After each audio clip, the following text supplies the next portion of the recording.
Hello there. Welcome to my stream. I am Nick, and I will be your dungeon master for the night. And tonight, we are continuing with episode 9 of Age of Titans 2, where in the aftermath of the last session, we've had some very dramatic things that has happened that will most definitely not have any repercussions in the future, be it in this game or in a future Age of Titans game. But we will jump right into it with a recap. So, previously, the party defeated Miramal Haronin, chosen of the Plague Bearer, and put an end to the Saletis, the blight afflicting the village of Terran. In doing so, the party also earned the alliance of the Tarkans and can now find their assistance in major towns and cities should they wish. The party then went their separate ways to deal with some personal matters before moving on to their next major quest. Devon met up with Icarus, who told him that he's figured out a way to counter the enchantment that lay around the cottage of Enril, and asked to tag along as Icarus wishes to meet with the individual that was capable of crafting such an intricate spell. John, having been killed by the Plague Bearer, has come back to life, but as someone else, warring with the memories of his current body and the soul that now inhabits it. He went on a more roundabout way back to Zetram, battling his own returning memories, the newly instilled bloodlust brought by his new found Dhampir form, all while the whispers of Zath, the maiden of murder, grows louder. Atri brought the corpse of Miramal back to the Palace of Glass, and with the aid of Istal and with Empress Laurelyn's audience, used the Speak with Dead spell to question his corpse, only for the Plague Bearer herself to answer. For Miramal's soul has gone missing. In the ensuing interrogation, Atri learns that the mastermind of the Terran plot and much of the happenings of the past week, including Meryl at the Acropolis, was the machinations of the Chosen of the Dread Tyrant, heretofore still unknown and hidden in shadows.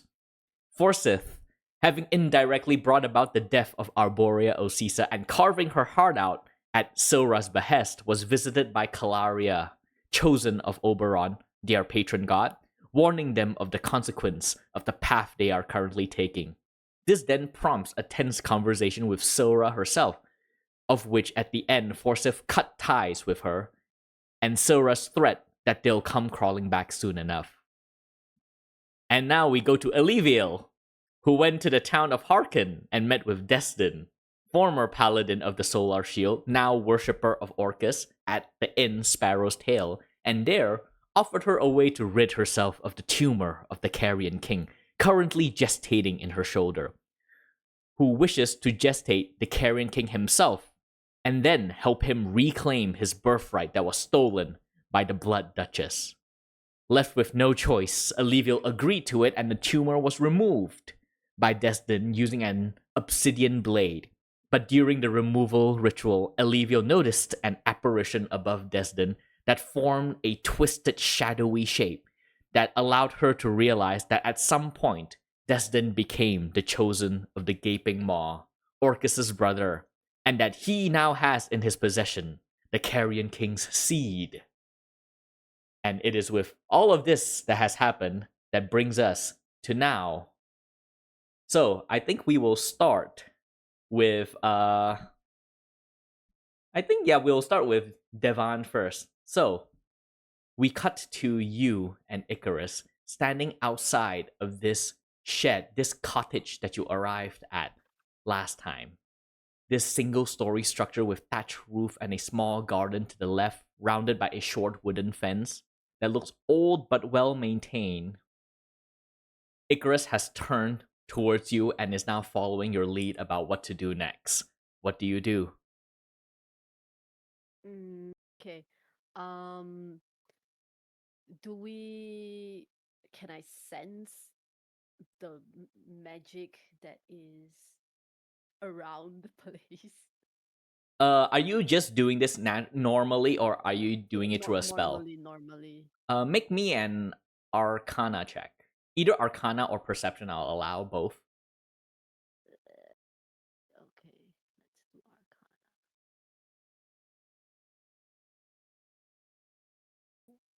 Oh,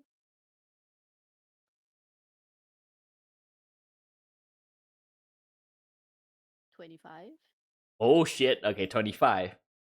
So with 25, you can definitely sense that this is an area that has magic built into its fabric that is just there. It clings around. You can't really tell what kind of magic. Obviously, there's the enchantment that lies along this entire area that Icarus has helped you suppress with the mind blank spell that he cast on both of you.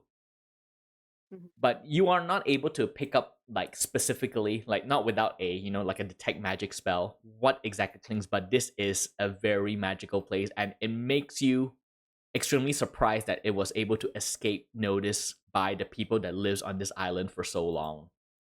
Mm. Um, and so because in the past I've sent agents, right? I've sent Yes. agents and they all came away with like amnesia. Yep.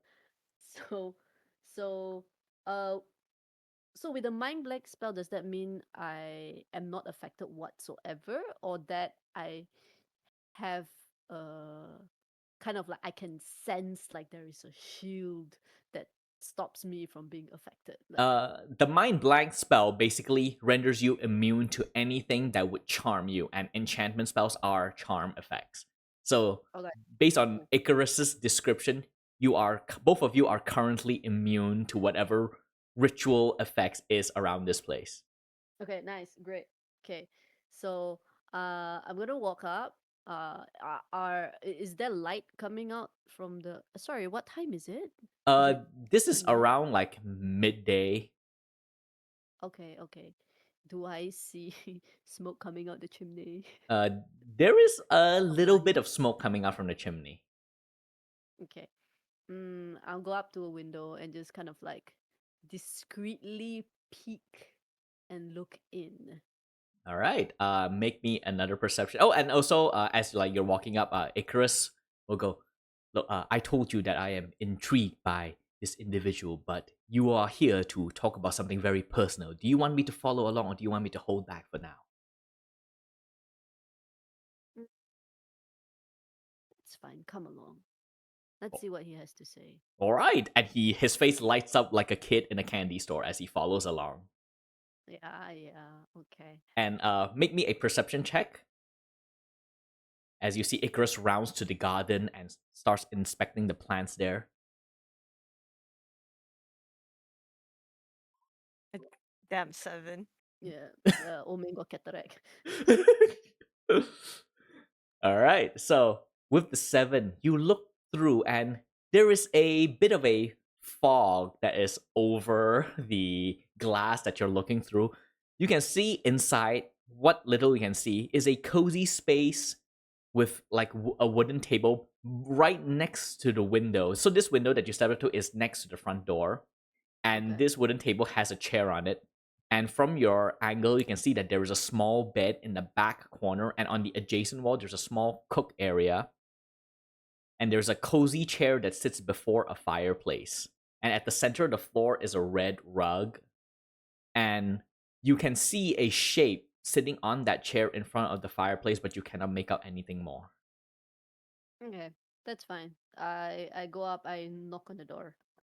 All right. So as you head towards the door, you can see Icarus is kneeled down, and he has one hand like looking at a white petaled flower as I say, "Ah, fascinating. Didn't think these will grow here." And as you begin to knock on the door, tum tum tum, and then you wait, and there's no response. Knock again. Hello. And by this point, Icarus like stands up. These plants, they are used for magic. Magic from my era. And he turns to look at you. These plants don't exist in your time now. I've not seen them in any of the herbalism books that I've browsed through in the past week. Oh, interesting. And he walks up to take his place next to you. At that moment, you, from behind the door, you hear soft footsteps approaching the door. And then you hear a voice goes, "Who is it?" Um, I'm just a physician passing through. I've noticed that you have interesting flowers in the garden that I've not seen before. I wanted to ask, what are they? And do you know if there are any medicinal properties? Make a deception check. Oh my god. Where's my deception? Oh no, I'm not a bard. Oh well, that's life. Oh, Hey, that's okay, pretty that's good. okay. Hmm. And what kind of physician can get past the enchantment that I lay upon my home? Just the normal kind, I say, feigning innocence, pretending that I have no idea what he's saying. There is a pause until eventually you hear the sliding of like a lock. You know those chain locks? Like, and then the door opens. And I am hearing a lot of ping. Where is that coming from? I will ignore that for now. Yes, the door slides open, and the door only opens like about half a feet, just enough for the person behind it to see you over there. And through that gap, you see standing over there is a what seems to be a man in his 60s with pure white hair that hangs out in messy curls over his shoulder. His eyes are golden and shines with a subtle light belying his celestial blood, and his features are kind of angular with wrinkles in the corner of his eyes and mouth. And he has a full beard that is also as unkempt as his hair, and he's dressed in like these comfortable gray robes. And he looks at you up and down. You shouldn't be here.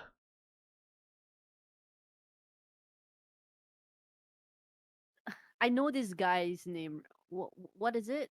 Enril. And thank you. I say I'm looking for Enril. I was told I would find him here. I say, well, like implying in my tone that I know that this is Enril. Are you Enril? Hmm. As you say that, you can see his eyes fixed on you again. And he goes, "Ah, that. Of course. And why do you have need to find Enril?" You see, I first read about you in a book. Now, it was a very interesting story, and I thought initially that it was a parable for children. But it turns out that one, you can trade your soul for power and wealth, and two, you can reverse that soul exchange. So, how'd you do it? Ah, of course. So that's what they came up with. This fiction.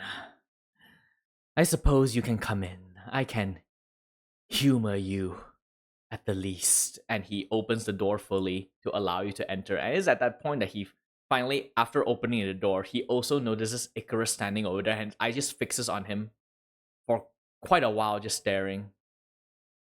And then you sort of like notice this and you look at him, then you turn around and you look at Icarus, and Icarus is also staring at him, with the kind of look on his face that speaks like, when you finally meet someone from a very long time ago, but they've changed so much that you had a friend when you were in kindergarten, then you met with them again as an adult. He has that kind of look on his face and his like frowning. You seem familiar, Icarus say. And that breaks Enro out of his whatever reverie that he was in. I have one of those faces. Please, come in. And he gestures And Icarus will look at you, waiting for you to take the first step. I think the first. I mean, I'm just gonna like. Okay, I can definitely feel something there, right? Oh yeah. Yeah. So I'm gonna go in front of Icarus and try to keep myself between the both of them. All right. Easy enough for you to do as you walk in. Enro will then head back towards the seat in front of the fireplace. I do not have any extra chairs. You can pull up that one, though one of you will have to stand.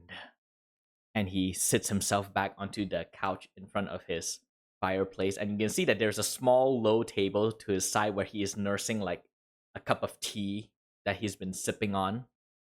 And then he'll go, so, what do you read that I did that would bring you all the way here? Well, what was interesting in that book was that I met someone who looks exactly like what the book described. Hmm. Ah, Yeah. you have made a contract, an infernal contract, and now you wish to break out of it. I would say the contract was made without my consent. That Hmm. needs to be said. And so that brought you to me. But I am afraid that I must be the bearer of bad news, for what you seek is not the truth. It is merely a fiction that was put in place long ago. Then what is the truth? And then he gives you a long look, his golden eyes piercing into you. And then he goes, who did you make the deal with? I I think I'm carrying the my armor has the sigil of the herald, so I'll just point towards it And and I'll it's, say, oh, oh, do I even need to say it? I'll just point yeah, at as you it. point, he finally looks at it. At all this time, he has not glanced at you at any point. Like he just looks over you, but now that he's finally focused on the sigil, you can see his eyes widen a bit. Ah, him. And then he gets another look in his eyes. And then he looks at Icarus. Then looks back at you. Ah, might this be the sign that I've been waiting for? And you can see a sort of vigor comes back to him. His slouch pose straightens a bit and he pushes himself up. Yes, yes, this is the omen. An omen to try again.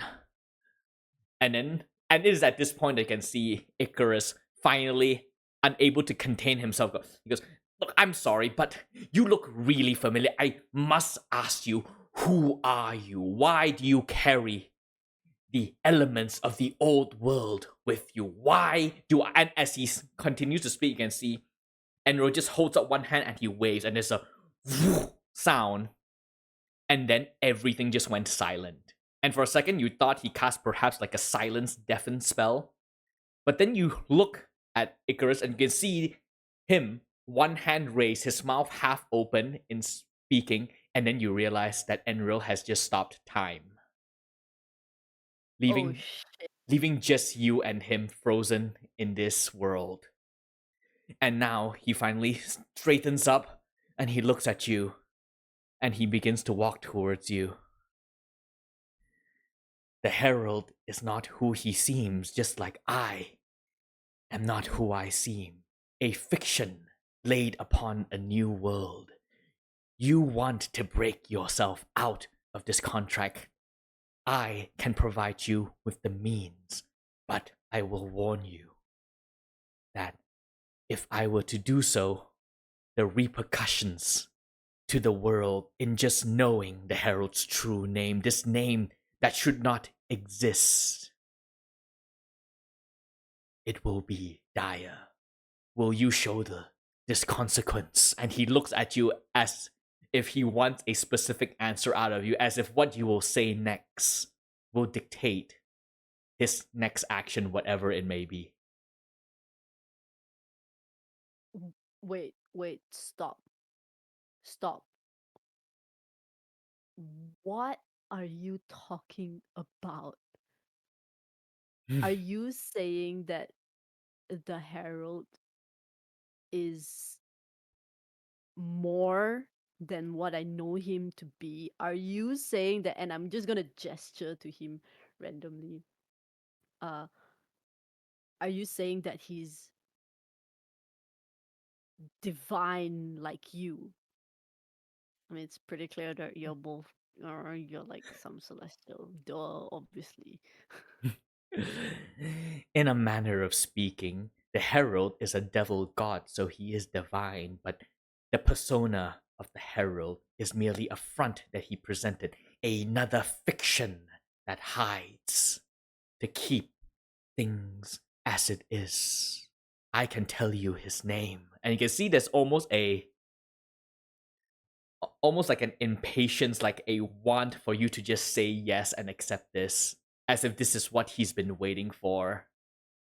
And so he's now looking at you. So what will it be? But what did he do? Or what did you do? Hmm.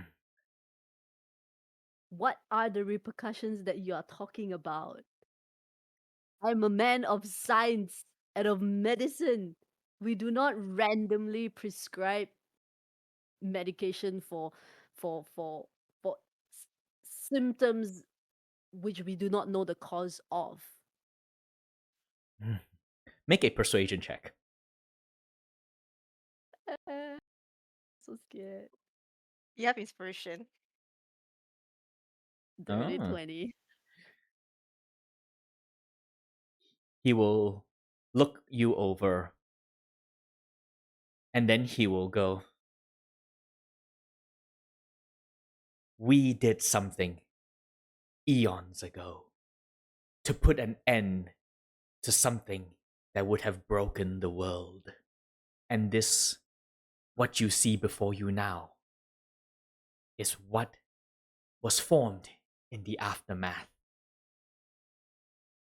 I cannot tell you the true extent of what we did, for that is not my secret to reveal. The repercussions is too strong, but I can tell you his name, and that will be enough to put things in motion. And as the domino pieces fall, more will be revealed.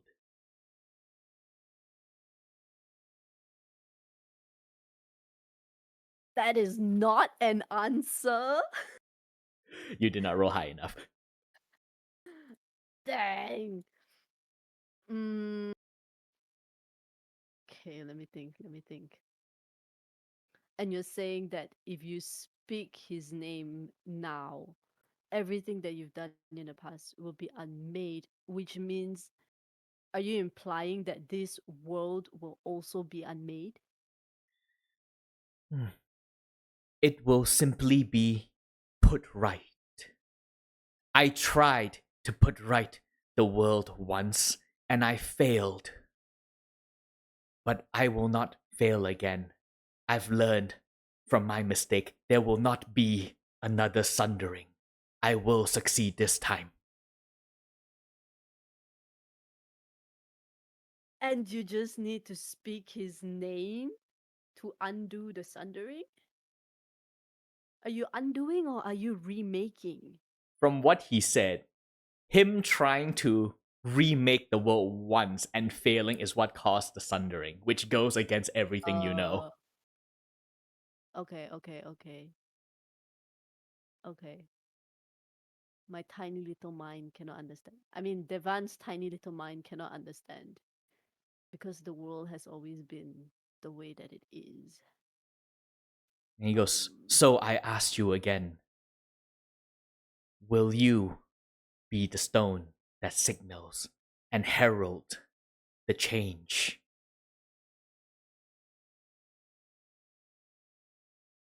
I just want to get back to my kid. I want to watch her grow up.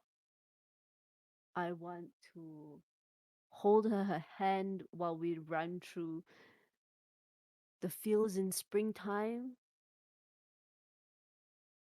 I want to watch her fall in love for the first time. So yeah, say his name. Break my contract. I don't And need it. and with that he smiles, and it is a smile of relief, of finally after so long he has heard back from the world that what he has done is not in vain. And then he's going to lean close to you, next to your ear, and then he is going to whisper something, just one word, 3 syllables, and as he does, you can feel the air chills around you. A pressure builds all of, almost like the air is vibrating, as if something is straining the fabric of the world, and you hear the name. It's imprinted into your head, and yet you can't really conceptualize what this name is, as if reality itself is trying to prevent this name from falling into your head. And but imprinting itself into your head, it does. Even if the words, when you hear it, you try to repeat it to yourself to remind yourself what this name is, you couldn't quite articulate the words out, as if it is too foreign, as if it shouldn't exist. And then he leans back and he'll go, "It's begun. What we've put in motion can no longer be stopped." And he looks at you. "He will come find you now, and he will offer you a deal. And should you take this deal, you will be free. Just Another deal. Just allow fate to play out, and you will be free, and you will see your daughter again." And then he stands up straight. "We have nothing more to say to each other. Besides, I wish you a long life, and a good life that you might spend with your daughter." And then he holds out a hand. And then when he clenches it, there is a flash of light, as for a brief second you see a staff appears in his hand. And when the light erupts, it engulfs you. You have to squint your eyes closed. And then when you open your eyes, you find yourself kneeling in the middle of the grass, in the middle of a forest, as Icarus starts moving again. "Tell me what?" And then he looks around. "What? He was here. What happened?" And then he looks at you. I'm free. Almost? I'm almost free? "What did he say to you? How did he do?" "He was here. I felt it. He was physical. This wasn't an illusion. He could not have just magicked everything away. That's not how it works." And you can see that he's sort of like in a breakdown, overseeing magic that could not have been possible, shown before his eyes, that in a way that he cannot deny. I'm just going to slowly walk back the way that we came and just kind of ignoring Icarus's breakdown. Yeah, he can break down, that's fine. I don't care. He's gonna follow you, and he's gonna be bombarding you with questions. "So did And you?" I'm not gonna answer any of them. And you can see as like he's like talking halfway through, he goes, "So what did he say to you? Can't I was the one who brought you." And you can see him begins, like you hear his voice just cut off, and you can hear like a brief stumble behind you. And I turn around. you turn her over, so you can see he has fallen onto his knees, and one hand is pressed against his chest, and he's like and then you can see this purple light begin to erupt from his chest as black veins begins to creep along his neck. No, it's.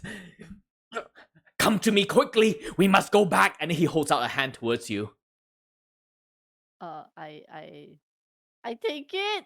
I You- take his hand. You take his hand, and then instantly you feel the familiar tugging sensation as you are teleported, boom, yanked, and then boom, you are plopped back into Istal's laboratory, and you collapse onto your knees, gagging, trying to suppress your gag reflexes. And as you do, you sort of like look up from where you are, and you can see Icarus stumbles quickly towards that large mahogany desk where you had seen many different magical items with dust and ashes over it, and he just clamps over towards it, the light glowing faster and faster on his chest, and then he starts digging through all of the objects. You can see him grab onto like this sphere of some kind. It pulses and then it just turns to ashes in his hand, and then he just tosses it aside, and then he starts looking around some more until eventually his hand settles onto a wand, and you recognize this wand. You saw it when you were in the Acropolis, in that hallway of portraits that depicts Icarus himself and his 7 apprentices. You recognize that wand to be in one of those pictures held by this well-dappered, smiling man. And you can see him clutching onto it, looking at it. I'm sorry, Randa. Forgive me.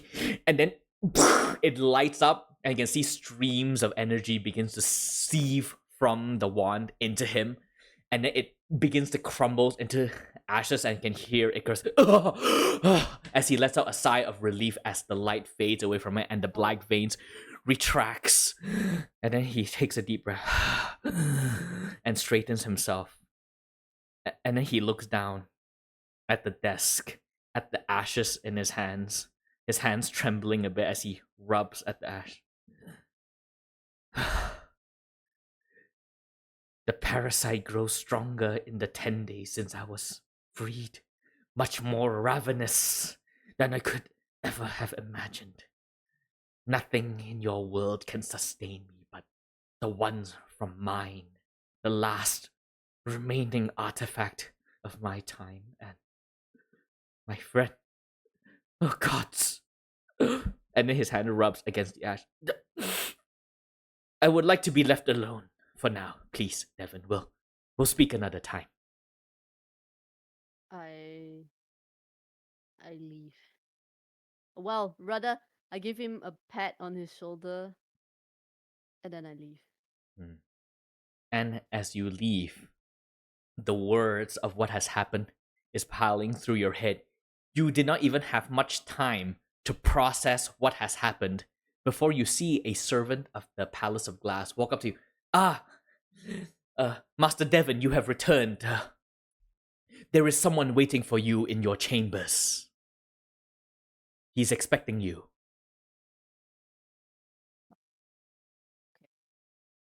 I thank the messenger, and I will ready myself to go and meet with my herald. Off I go. And you head towards the sort of like the visitor side of the Palace of Glass, and you reach towards the door, and then you open it, and inside your room, probably very utilitarian because you're only staying here only when you're in the Palace of Glass, this very nice ornate looking room with the polished crystal floors and the bed, the chesters, the wardrobes, a very beautiful room.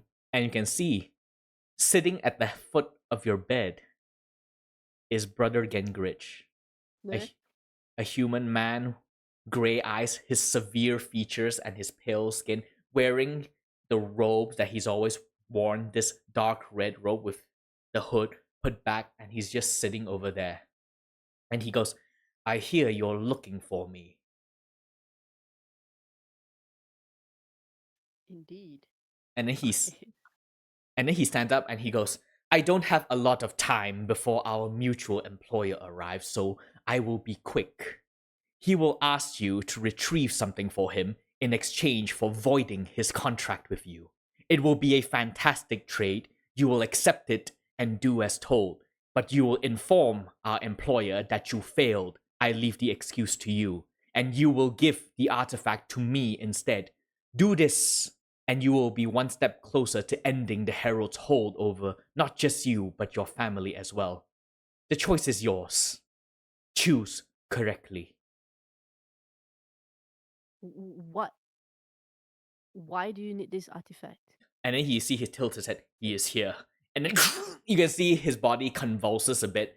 And then he begins to change and lengthen and twist into this 8 feet tall, rust red skinned humanoid creature with elongated proportions. Horns from his forehead that points forward then up. Black sunken pits for eyes. This jagged slash for a mouth that stretched from pointed ear to pointed ear. Fingers in sharp points, and a tail with an arrow tip, and dressed in this very sleek cut formal wear that's all in black. And as soon as the Herald of the Hells emerges, he instantly lunges towards you, and one of his hands grab onto you and shove you against the door that you just come in from, and lifts you 3 feet up into the air. And he goes, "How dare you? What have you done?"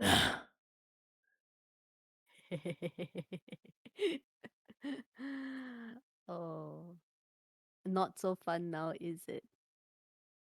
When you can no longer play with someone else's life. Oh, you think you've won? You have no idea what you have unleashed in visiting him. The gall for him to reveal this secret. Does he not know what he's done? He's repeating the mistake of the past. And then you can see him rein himself. And then he drops you. And you land back just barely on your feet. And then he adjusts himself. And he looks down. So you know my name. Great. That gives you power over me, perhaps. But you forget something. Just because I drafted this contract for you doesn't mean that I have to abide by it. I can break the contract just as easily and accept the consequences of it if it means I can exact the wrath that I felt upon you against your very soul and your family. How is your family? Kept in touch lately? I'm gonna reach over and just grab. Can I grab him by the collar, neck thingy? Very You cool, dramatic moment.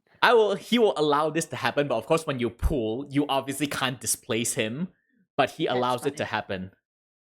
Yeah, so I'm just gonna grab onto his collar and I say, "You cheated me with that contract. Don't act like you're innocent of anything. Don't act like you care about what's good or well with this world. I don't know what games you guys played long before the Sundering. I don't know. I don't care. Hmm. But you've cheated me long enough. And you've taken me from what I care most about. So now, if you get a taste of your own medicine and you don't like it, what does that say about how you've been running your business?" I can see, even in his black pit for eyes, you can see there is rage behind it, but he is restraining himself. Then he's going to reach with just one finger and press it against your wrist and just push you away, and then he's going to straighten himself up in front of you. Fine. You want out of your contract? I will allow it. But I need you to do something for me. Do this, and I will render our contract void. You can return to your daughter, and her soul will no longer be a bartering chip, both you and him. And her, sorry. Your daughter. Yeah, my daughter became trans. Sorry, carry on. Yeah, he just... What? What do you want? In the foolish action that you have done, I find myself needing to recollect something, an item that I require, an artifact from a bygone era, a crown. Where it sits now is no longer safe because of your actions. You will go to its current owner and trade for it. Then you will bring the crown to me, and in exchange, our contract is void. Your soul will be yours once more. You can be with your family again. You will never see me again. God, I hope so. I can live the rest of my life without ever seeing your face again. So do you accept? Where is it? It is currently in the possession of the Lurker, and you will need to journey into his lair deep within Shah Abysia to treat with him. He is the god of knowledge. Bring him items or artifacts he's never seen before, or offer him memories and he will be appeased. Offer your payment, then ask for the lost crown. Fail to pay and he will claim your mine as recompense. Show deference. Do not disrespect him. Do not look at him lest you wish to be driven mad. And above all, do not lie to him. A ship has been arranged to bring you out to the fathomless deep where lies the safest path in the mortal realm to his lair, the Void Sea. Be at Port Stroom within 3 days. So what will it be? Do you accept? I accept. I say with much hatred. Good. And with that, he leans back and he goes, I hope that what you did was worth it. The repercussions you cannot even begin to imagine. And then he turns back and collapses back into the form of Gangrich, who then straightens himself. And then he looks at you with a stoic glance that you cannot decipher.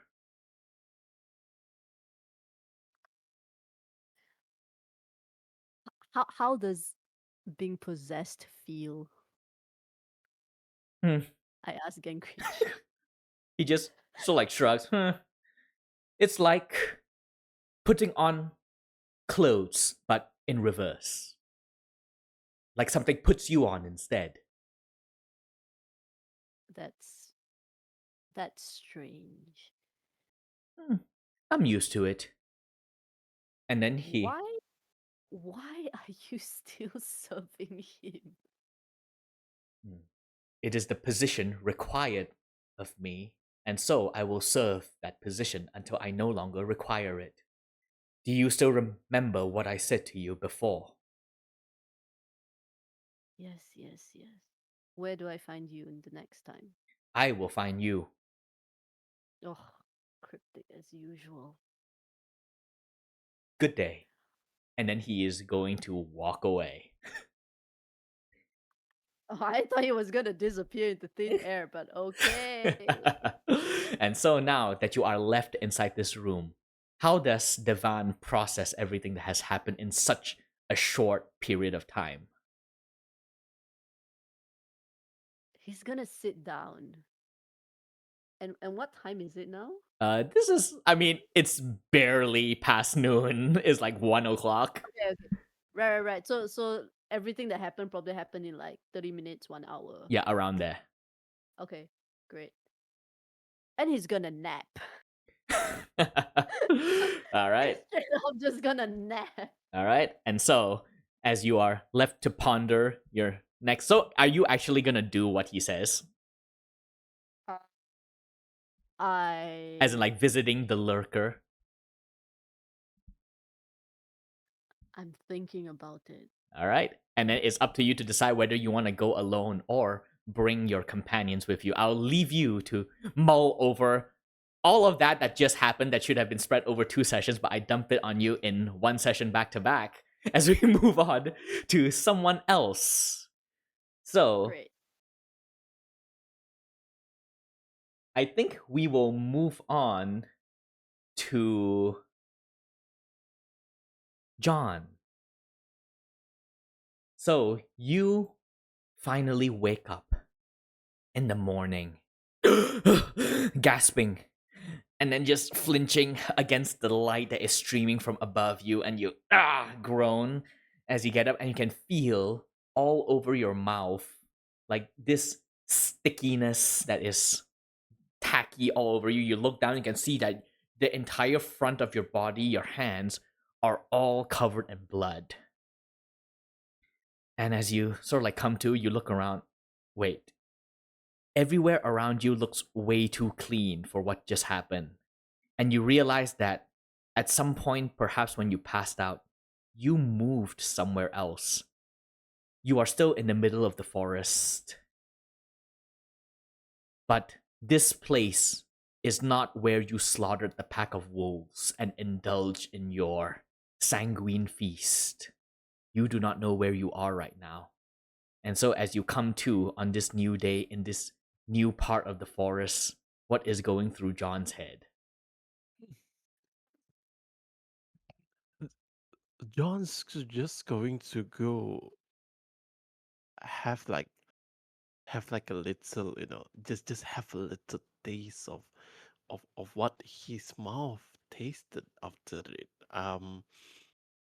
Does John taste something other than some we all know that the taste of the blood has a very metallic feeling to it, but is there any other taste to it Uh, other than metallic? as you sort of like start licking your mouth and tasting your saliva, again, you get that very rust blood like taste all around your mouth, like ugh, a bit. Or actually, no, you won't a bit. You enjoy the taste. You're like, ah, yeah. It makes you want to lick your hands as well from all the blood that's on it. But Very vintage. but all you feel is wolf's blood and deer blood. It seems that at some point when you blacked out, you attacked some deer and killed them as well. But you don't taste anything humanoid.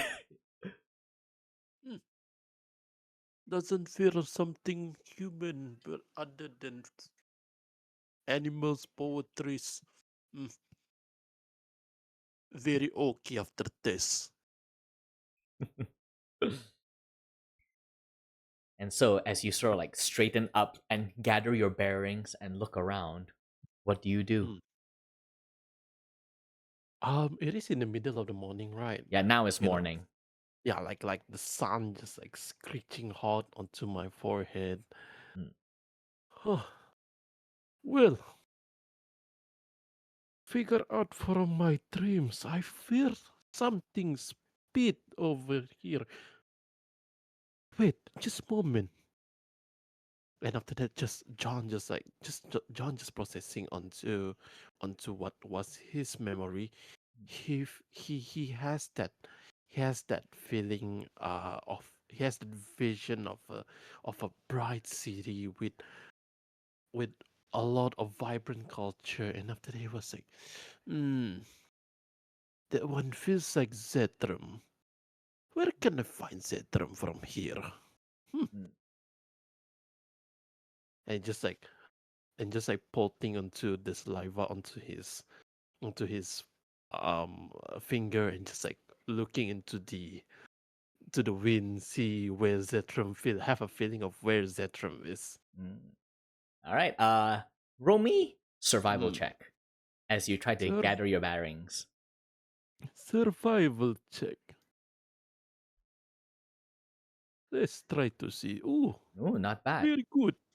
Very good. Yeah. With that, easy enough, you are able to begin to navigate your way back to Zetram, just following the cardinal direction that you can naturally pick up from some age old instinct that you possess. And as you begin to walk, you suddenly feel a sensation that's tugging at you that's like, no, yes, this is the direction to Zetram, but I was going somewhere else.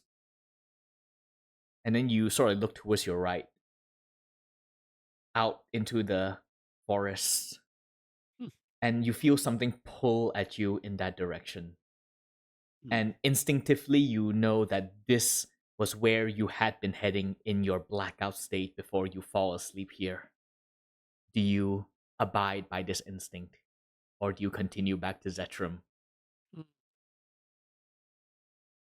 You might going to have something. Let's try to see what's this going on the right side. You turn, and as you walk, it is as if it is the most natural thing in the world, as if some unseen force is guiding you down this path as you walk, even though you have never gone this deep into the Emdern Forest before in both John's life and this phantom imprint of your old life.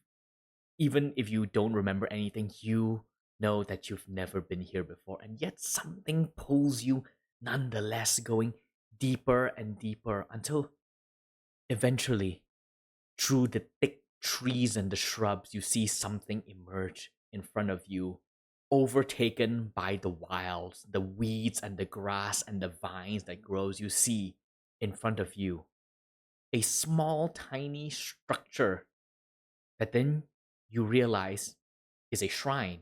Just a simple square on the floor with pillars on the side and a roof.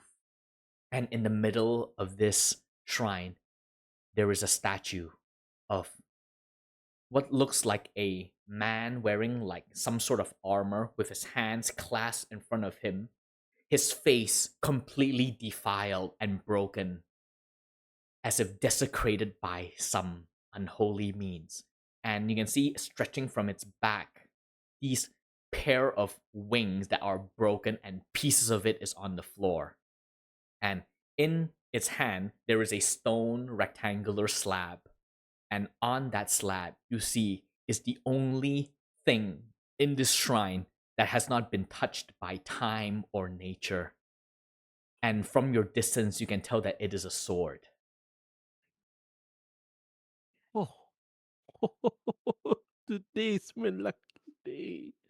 A sword coming into my lap after I have such a bountiful harvest of blood. Let me try to see what is going on. You head closer towards the shrine.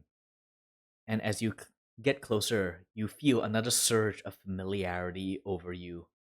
Then you again feel that pull, and you realize that it is the sword. And as you get close, you realize that it is not a typical long sword. You see that this is a single edged blade, curved slightly. Basically, a fantasy version of a katana sitting over there. Ooh. And see that the blade itself is polished silver, but where the light catches onto the blade, there is this pale green light. And you can see the hilt and the pommel is this made of some black material, and there are images of like wings and skulls or like feathers that is carved all around it to wrap all over the hilt. And you can see on the blade, as you get close, standing in front of this desecrated statue, curled up in leaves and vines with its face destroyed, its wings broken. You can see along the blade there is an inscription along the side of it, written in Celestial. Can you read Celestial? Can I read Celestial? No, John is too dumb for this. All right. I blame John, not myself. All right. Yeah, you cannot recognize the inscriptions on the blade, and yet somehow it feels right that this inscription is there. What do you do? Let me try to read this. This. Oh, I don't understand what it is. Oh, it's a good plate. It's a very good plate. Let me just take it. All Might right. be a good. You reach towards it, and then you grab onto the hilt of the blade, and as your fingers wrap around it, you can feel a surge go up your arm and through your body, and you can feel almost something try to awaken inside you. at the feel of this blade in your hand as you lift it from the stone pedestal, and thoughts go through your head. What is this doing here? Why, in the desecration of this shrine to whatever deity this is, so disfigured and desecrated that you cannot recognize what it is a tribute for? Why would the desecrators do this to the shrine and leave this blade here? Or did someone leave this blade here after the fact? You don't know. But what you do know is that as you picked up the blade in your hand, it feels like it was always meant to be there. But yet, you feel that there is a block, as if there is something that doesn't quite fit, as if this blade, so comfortable in your hand, there is an aspect to it that is just unable to imprint onto you, as if it senses you and it knows you, but not really, and so it withholds itself. And so, for the time being, you can add a +3 longsword to your inventory, and you can rename it to a katana for now. Okay, can do, no problem. For this blade feels magical, but it is withholding that magic from you for what reason you don't know. Idea. Feels weird. It feels strong. It feels sturdy. But I'm not quite sure what it is. It's okay. Let me just keep it for a moment. All right. And so, as you turn to begin to walk away from the shrine, you can't help but have your gaze be pulled back once more, and this time your eyes fixed onto this desecrated statue's armor. Something about it so familiar. Maybe nothing. You continue walking your way back to Zetrum. And as you arrive back to Zetrum from your roundabout way, having to swim across the river from where you are coming in from to get to the other side. So you are ushered through easily enough through the front gate, and you are now back in the capital city of the Solvira Empire. Is there anything you would like to pursue while you're here? Well, speaking about Zetrum, there is from the memory of this this John. He might have some sort like a secret society whatsoever. Probably going to give them a visit, huh? Oh, easy enough. You don't even have to roll for it. That memory is very big in John's head. After all, he created this group, so he would know where their hidden headquarters is, and you are able to make your way towards the very same hidden room that you, or rather John, had met up with one member of the Inquisition, Master Warden Hermano. And oh god, I'm gonna have to do the accent again, don't I? As you meet up, as you enter, you see this very dark, deliberately dark room that has turned into like a makeshift chapel for the Blood Duchess. You can see Master Warden Hermano clad in his black robes, and when he see you enter, he pulls his hood back. He goes, "Oh, bonjour, Jean, you've back. It's been a while. How goes you? I heard rumors that you were dead, but yet you are here before me." John? Who the fuck is this John? Oh, what are you talking about? You are Jean. You're Jean Deadbeggar, the founder of this Inquisition, the champion of our Blood Duchess. We. Well, what is your name, kind sir?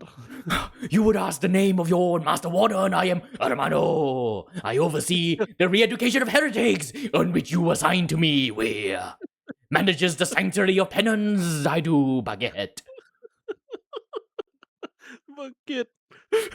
Okay, I'll tone it down. I'm sorry. No, it's okay. I love it. I love it. Okay. Look, John. Look, he's just going to laugh a lot. Well, Master Warden. Now, as far as you see right now, John is dead. He's dead. Like dead, dead. Like, like he's dead. He met with his mistress, your mistress, whatsoever. From what I standpoint over here is that the John that you are seeing previously is dead. I am now going to inhabit his body, and there is nothing that you should go for it. What I'm going to do is that I'm going to go in and swoop away and destroy everything that John stands for. So, a false soul has inhabited the body of our founder, and now you have turned enemy. I will not allow this to stand. No, no, no, no. For soul, for false soul it is, my dear.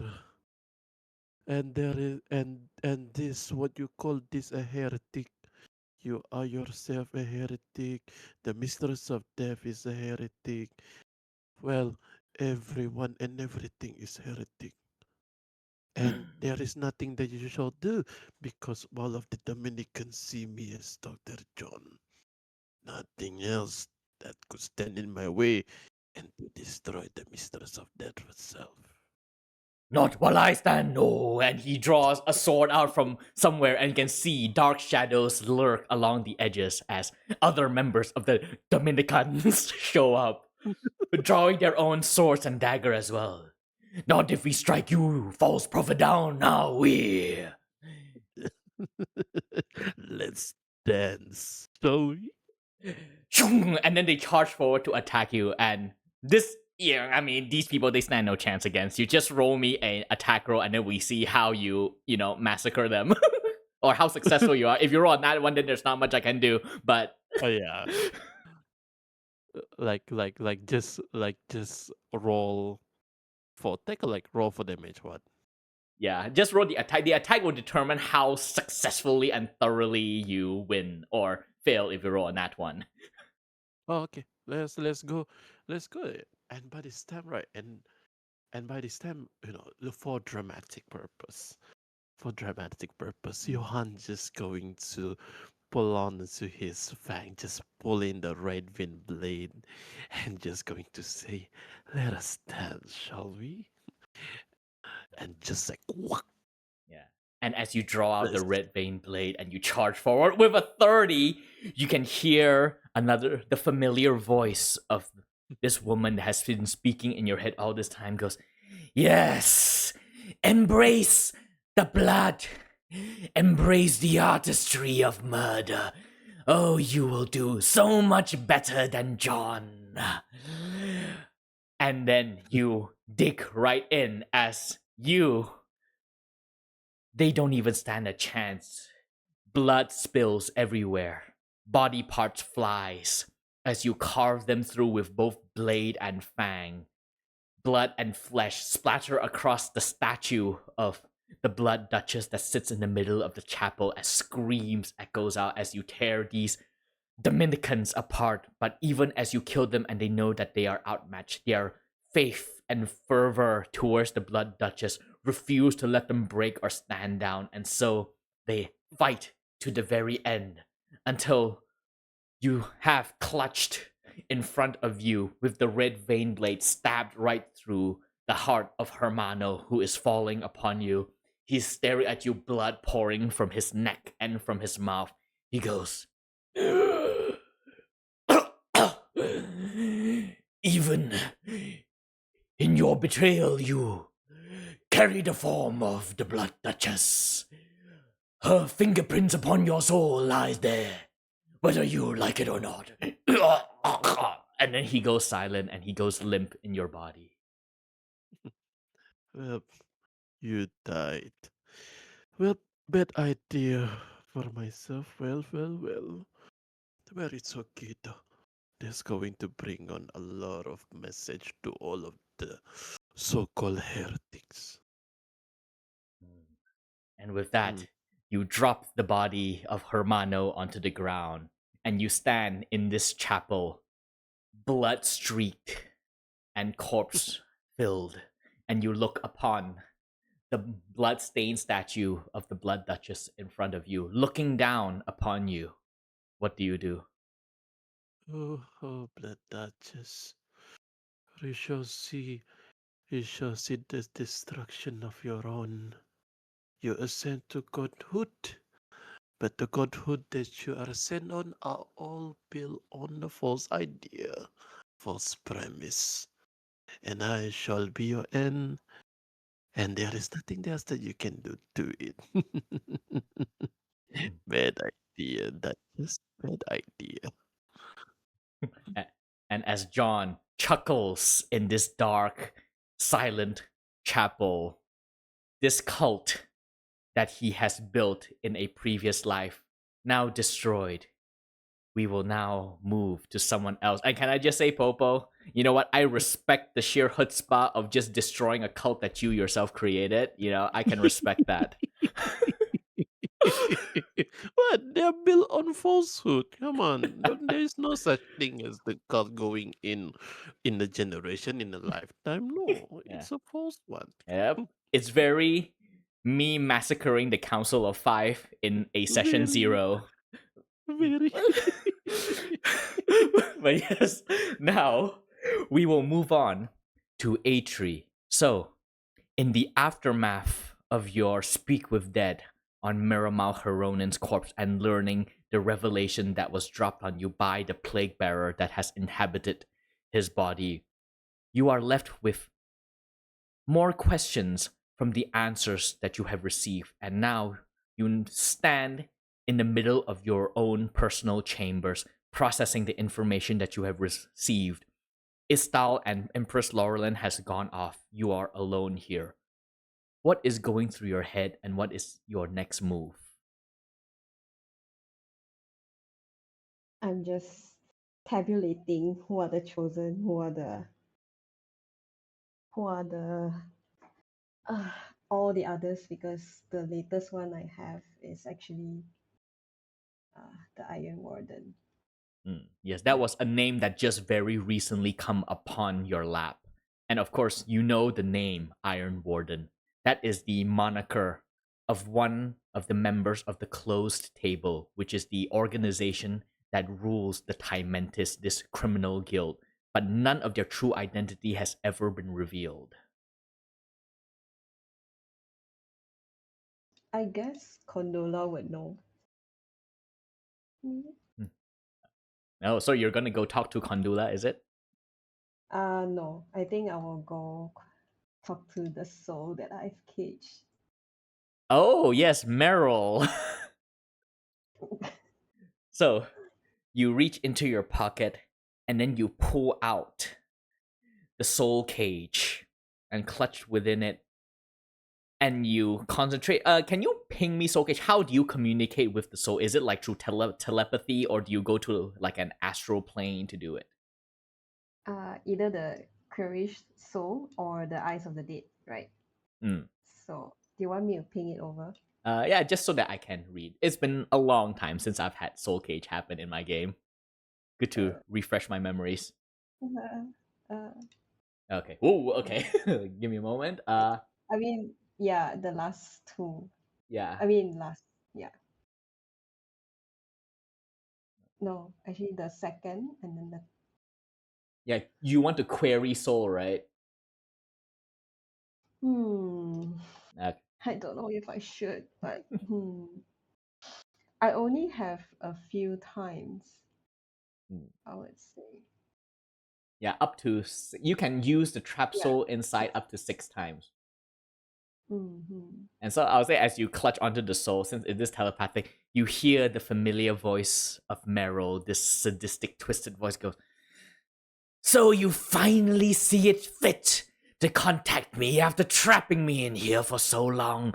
What do you want,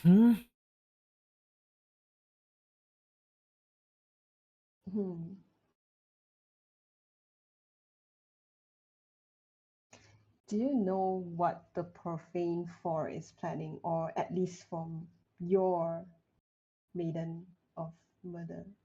Is that what they're planning? Yeah, the Maiden of Murder is correct. And she goes, "Oh, I was never really told what the full plan was. They don't trust me, think I'm too unstable. My job was, for the start, to incite chaos, to sow disorder upon the order, so that people will panic on the streets, that they believe that their ruler is not fit to protect them. Then I was assigned to go to this Acropolis and investigate what's inside, to see if there's any interesting thing to bring back. That's why I was persuading our dear court mage to unpetrify the statue at the at the height of the tower." Hmm. Anything else? Hmm. Hold on. Hmm.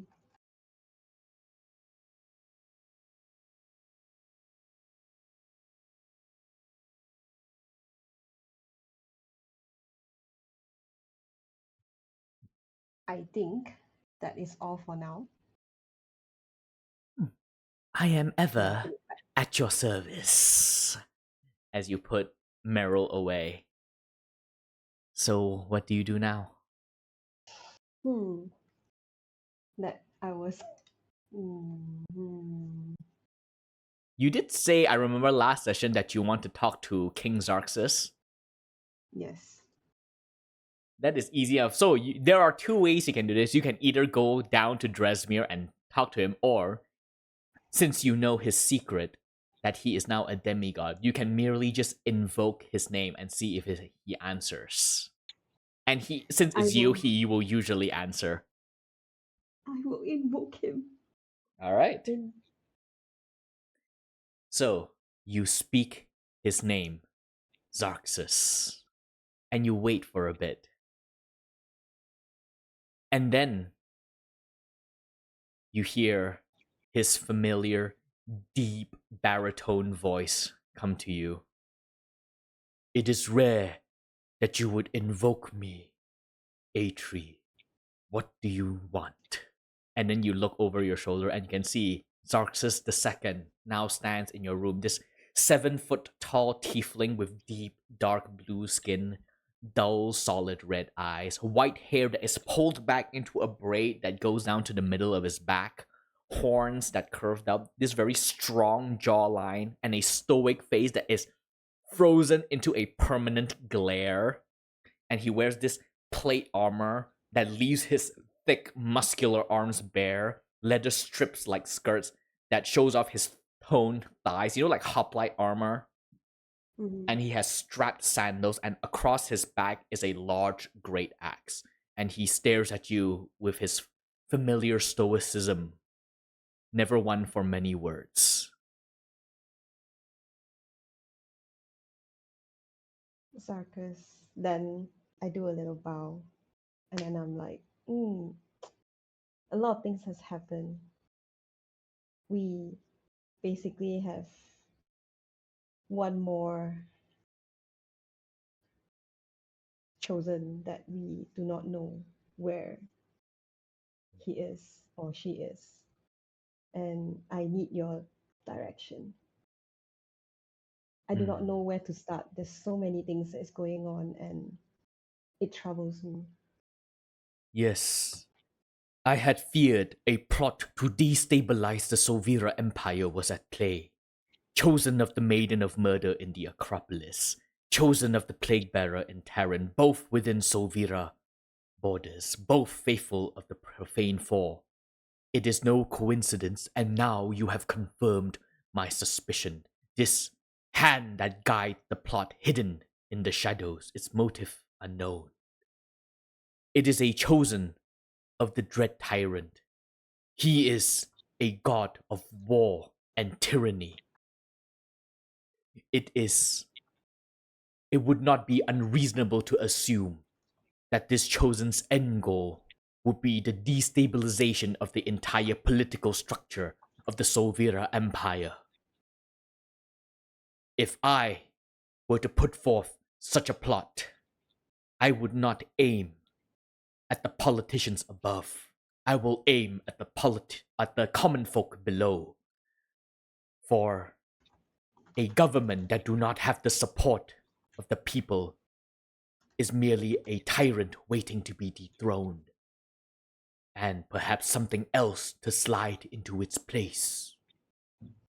If you wish to find the true identity of this chosen, you must uncover the strings being pulled among the common folk of the Solvira Empire, for based on what you've learned, this chosen is already in the Empire. Mhm.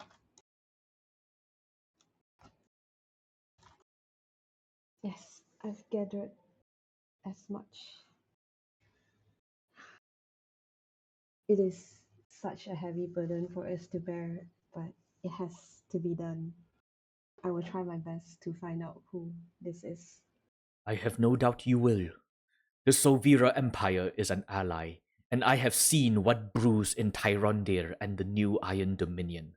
War that threatens to spill beyond their borders. The best chance to resist it with minimal damage and casualties is a united front. The Solvira Empire cannot show weakness at this most critical of juncture. Find this chosen of the dread tyrant and end them.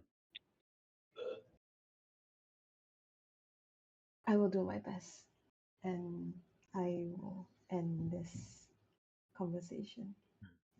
He gives you a single solitary nod, and then he fades away. So what is Atri's next move? Okay. Even it's a confirmation from Miramel as well, saying that the chosen is actually at the Solvira Empire. Yep. Yeah. I can I send my spy to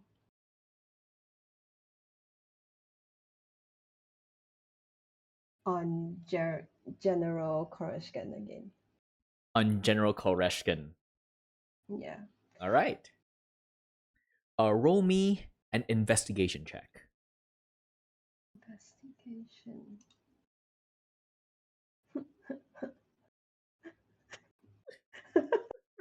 Wait a minute, you're a spy master. How come your investigation is +1? I expected it to be higher.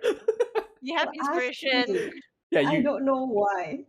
You asked me. I don't know. All right. Roll me. Oh, okay. Okay. Okay. Did I just reuse?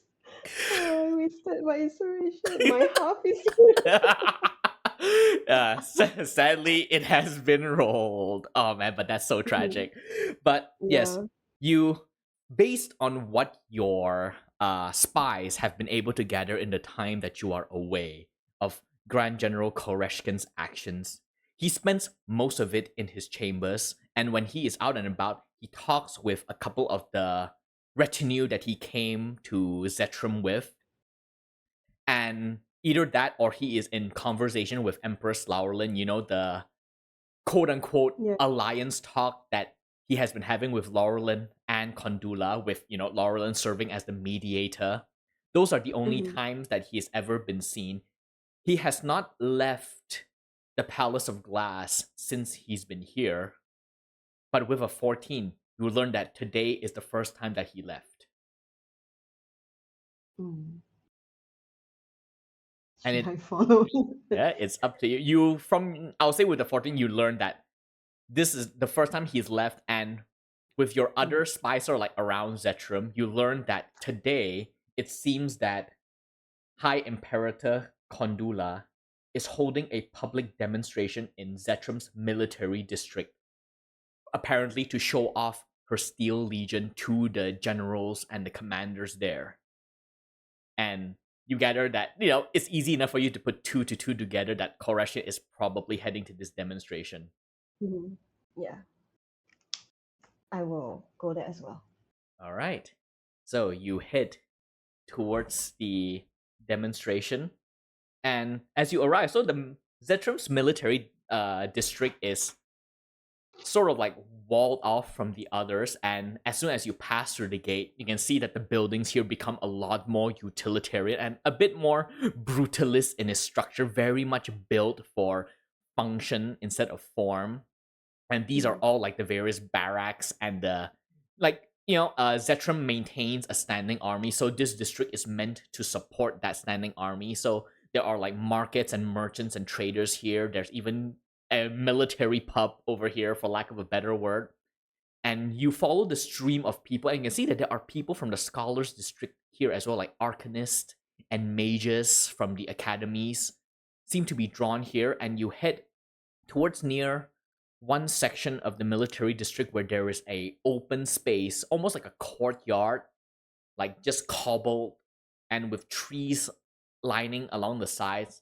And you can see that there's a huge crowd that is gathered around. And you can see that Kolreshkin is there with a couple of his retinue, his arm crossed, his face in a permanent scowl, and standing in the middle of this crowd, like with a makeshift podium, like this wooden podium that is probably built up just for this event, like this wide stage. Standing on top of it is Kondula Kratis, decked out in this very nice looking military uniform that is like brown and red and silver. Her black hair pulled into a tight ponytail, showing off her strong jaw and her gleaming purple eyes as she looks over everyone. And you can see that over her right hand, she wears this steel, almost like this filigreed gauntlet that doesn't cover the whole hand, but almost like it lines the joints, if you know what I mean. You know, those very Art Nouveau hand, yeah. And then there's a glowing gem on the back of her palm. And you can see standing on the stage are 4 of those Steel Legion, the one that looks like panther, like mechanical panthers, standing over there at attention. And you can see Kondula is in the middle of a speech, and he goes, "No more will you have to risk your lives and the lives of the soldiers underneath you in times of war. With the Steel Legion, we will remove mortal bodies from the battlefield so that no lives are lost. And the Steel Legion, being automatons themselves, will feel no exhaustion, need no food, water, or rest.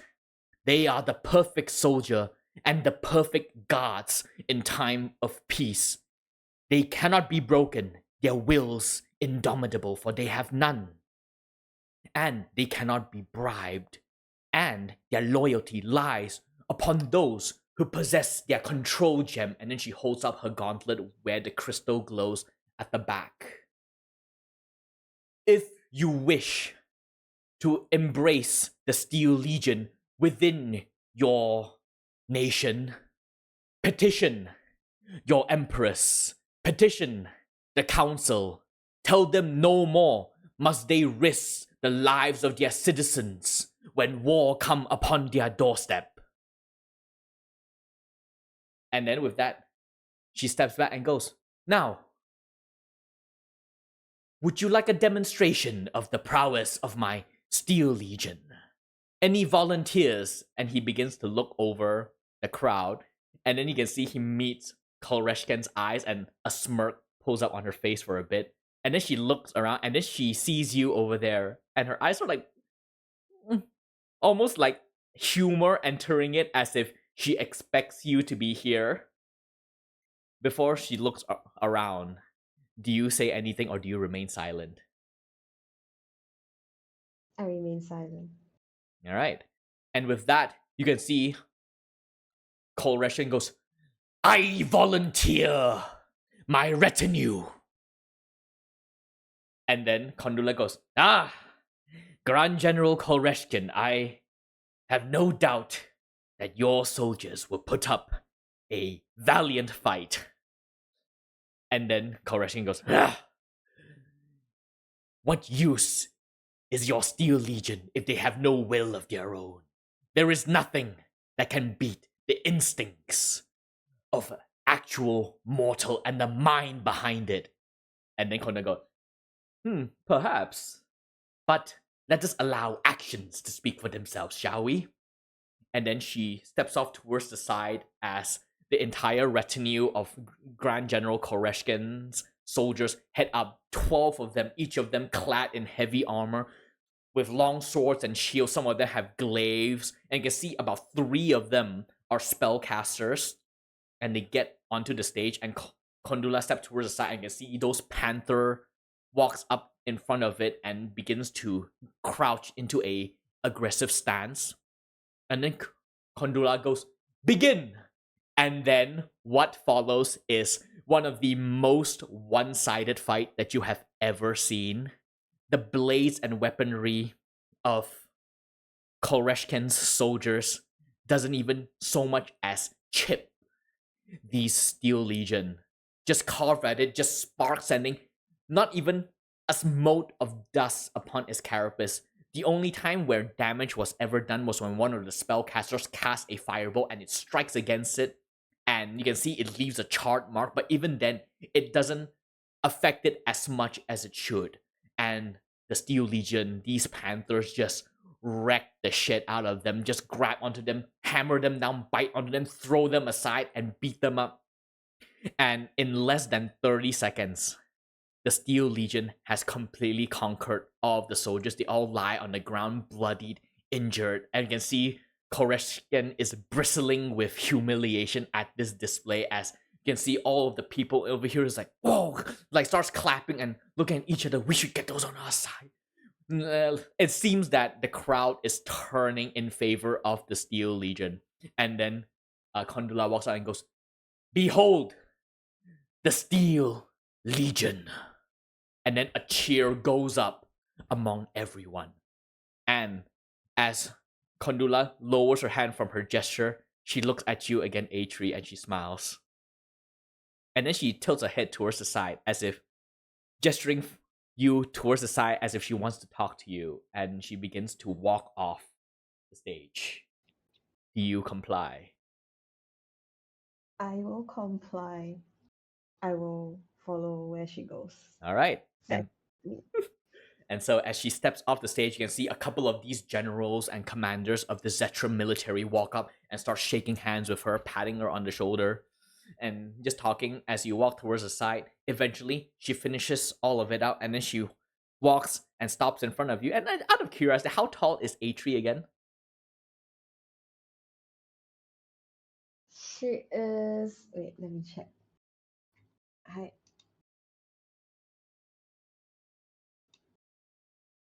think she is 160 cm. Oh, 160 cm. I think that's like 5'6", right? If I'm not mistaken, 5'7", around there. Yeah, in which case, regardless, Kondula Kratos, she's like about 6'2", so she towers over you.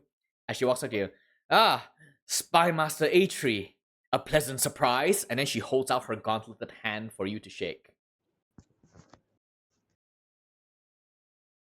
Such a shiny trinket. Yes, I invented it myself. Do you leave her? Do you leave her hanging, or do you shake her hand? I leave her hanging. She just clenches her hand and then just puts it down. It is good that you are here. I had been meaning to speak with you. Please. And then she gestures towards the side, towards one of the nearby buildings in this courtyard. And then she enters it, and I'm guessing you follow. Yeah. All right. And as you follow, we are going to briefly go to someone else before we get to the heart of your little conversation. So, Okay. Aliviel, you kneel in the floor of Sparrow's Tail, delirious, your gaze flickering, clutch your shoulder still bleeding as you clutch over it. Just taking a deep breath, processing that finally the dark seed is out of you. But Destin, chosen of the Gaping Maw, when did this happen? Why would he side himself with the Gaping Maw? Orthax, who has ever hated his brother Orcus. Why would a devout, a faithful of Orcus now be chosen to the brother? What do you do in your moment as you're kneeling there? I think Olivia will be processing like what did she miss? Like how does it come to this? And uh I'm surprised that no not that nobody has come into the whole fray Uh, into the bar into the tavern. Now, this is just like the seconds after Destin left. Ah shit. Shit. I don't think Ellie can do anything. Hmm. Yeah, you are still Those clutching your sword, and your pauldron is removed so that he could get at it. So your pauldron is still lying on the floor there. Oh shit. I'm looking at my spells. I don't think I can do anything. I think Ellie, out of frustration, will try to scramble herself back up Mm-hmm. onto her feet, like try to chase after him, even know that if you know it's futile. But at this point, she is just mad and Alright. frustrated, and yeah, Yeah, I mean, and easy she's enough. Yeah, you Mhm. burst your way out from Sparrow's Hill, and you look at. I'm guessing after you put on your pauldron as well. yeah, and pick up the sword that I leave nearby, but I'm still breathing profusely. yeah, yeah, you smash out of it back into the outside of the Sparrow's Hill, and you look left and right, and you see there's a couple of like worn down shacks around you, a couple of people walking around that just gives you a weird look because you are very well dressed for the kind of crowd that tends to be here. But you look around, and yeah, you don't see Destin anymore. He's gone. Oh, hmm. My I'll try to summon my griffin and try to see a aerial point of view and see if I can track him down from above. All right. You summon your griffin, and as you are about to climb on, you hear a voice go. You hear a voice go, Madam Thelmir, and you can see approaching you is Protector Larius and Gallant Jasper, and goes, "We heard a voice, and we came to investigate. What happened to you?" And Larius looks at your shoulder, or rather, the blood on your armor. uh, this situation has turned for the worst, and as you can see, Where's this? Did he escape? yes, He can't have gotten far. I'm guessing you're planning to scout from the air. yes. And then before I took to the air, I will say, be cautious. He is now a chosen of the gaping maw. What? But no. And then he just brushes it aside. Come on, Jasper, let's go. And then the two of them head off, and then they begin to scout. And you get on to the griffin, and you go on an aerial view to look. And I'll just say, for the purposes of this, you don't need to roll anything. You do not find anything as you scout from the sky. He is just gone. Maybe he disappeared into a building. Maybe he teleported away. If indeed he is able to teleport, you don't know. You remember the stones from what Adair has told you about those teleporting stones, and that Destin was part of it. Maybe he still has one of those and he teleported away, but he is no longer here in Harkon. Expected, but disappointed. Yeah. And so I'll say you spent a better part of an hour scouting from the air, and you are unable to see anything. And so you come back down and you regroup with Larius and Jasper, and he goes, "So what do we do now? Destin is in the wind."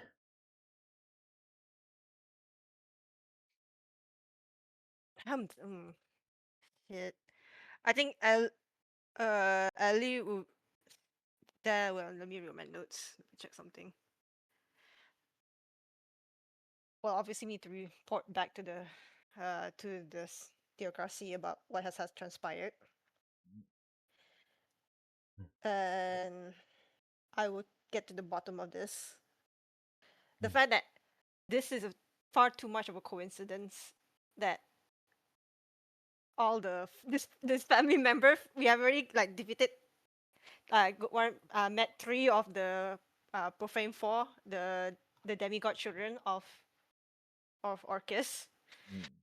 And now that the brother has come into play, and what have Destin has spoke, what the information has Ellie has gathered, will replay in her mind. There's definitely There's too much of a coincidence. Something's definitely going on. Yes, seems like it. And then Larius will go, Jasper and I will return to the Golden City. The Solar Shield and the Grand Cleric must be warned about what has occurred here. Oh, the Grand Cleric is. uh, Remember, Oh, he then has been us- here for months, so he does not know what has happened in the Golden City so far. then I will relate to him what Empress Lauren has told me, which is, um, something's afoot in the city. The White Cathedral going silent, that's impossible. I will head back to the capital and I will liaison with my people there. I'm guessing I will find you at the capital soon as well. Yes, I must report to Empress Lauren what has happened and regroup with my people. And do be careful when you reach to the Golden City. Now that things has gone awry. We shall. Dawn Mother's light upon you. Before he left, I think Ellie, throughout what has happened, she's gonna where's my notes? Where's my notes?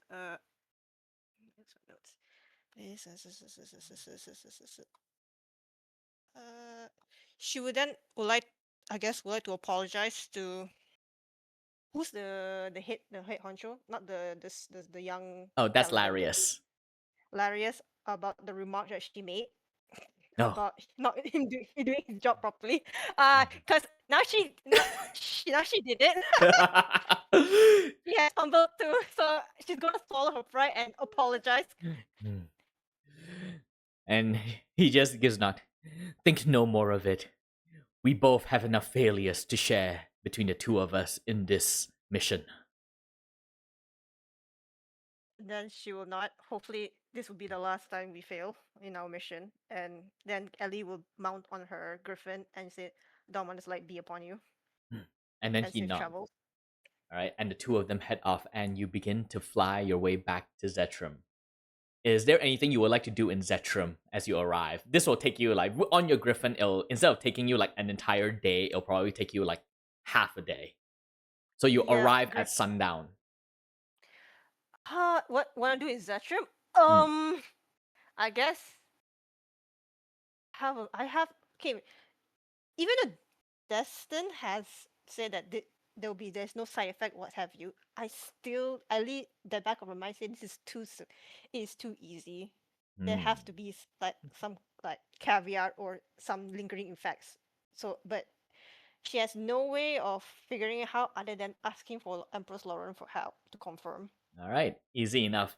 As it is sundown, court is winding down, and so Laurelyn has been getting ready to go back. Actually, you find her in her chambers, like this massive ass room. You ask like servants where she is, and then you knock on her door, and then eventually she'll go, like you knock on her door, and then she goes, "Who is it?"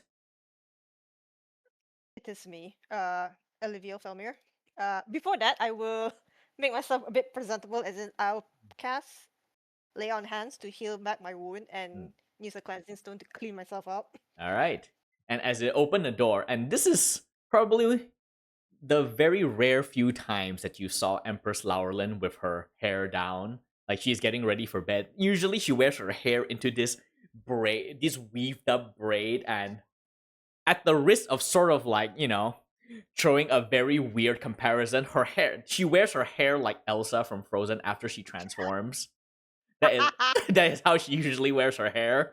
But now the hair is down and falls in a cascade over her shoulder, and she's wearing this silver sleeping gown. There's just like like a shift that goes down to her knees. And she's just standing there and goes, Felmir, Olivia, what brings you here so late? And We have she will look around, making sure that it's private, and close the door behind. And then she will tell what has happened back at Harken. You're saying everything, not holding anything back? Oh no, I'm not holding anything back.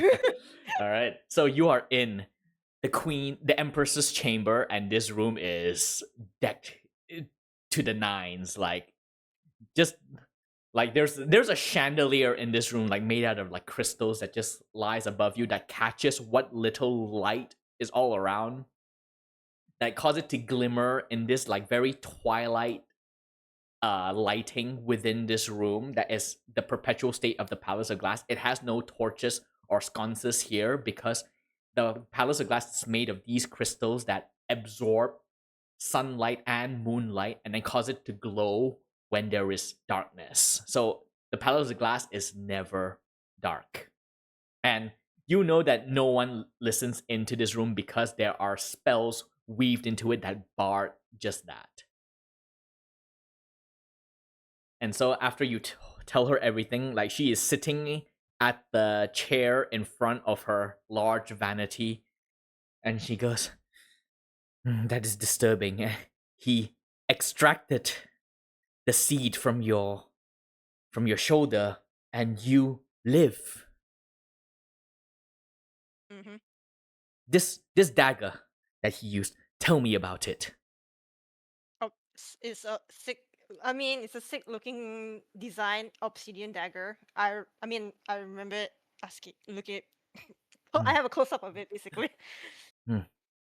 A obsidian dagger, and you said that Destin is now the chosen of the Gaping Maw. Correct. I think I know what that dagger is. It is Heartcarver. It is an artifact of great evil that was created by the Gaping Maw before the Sundering, and it has the capability to carve a living creature's heart from their body, leaving behind an empty void for shadows to fill. It corrupts those it targets. It doesn't just kill them unless the wielder wishes it so. And those who survive the heart removal will find themselves slowly twisting towards evil. I'm guessing that the dark seed is in some way the heart of the Carrion King growing and gestating. And so Heartcarver was able to remove it. Now, whether if there is any lingering side effects from that, I do not know. I can check, but the Gaping Maw may be a lesser demon god, but he is known for his trickery. He is one of the few gods who have been destroyed many times, but always return.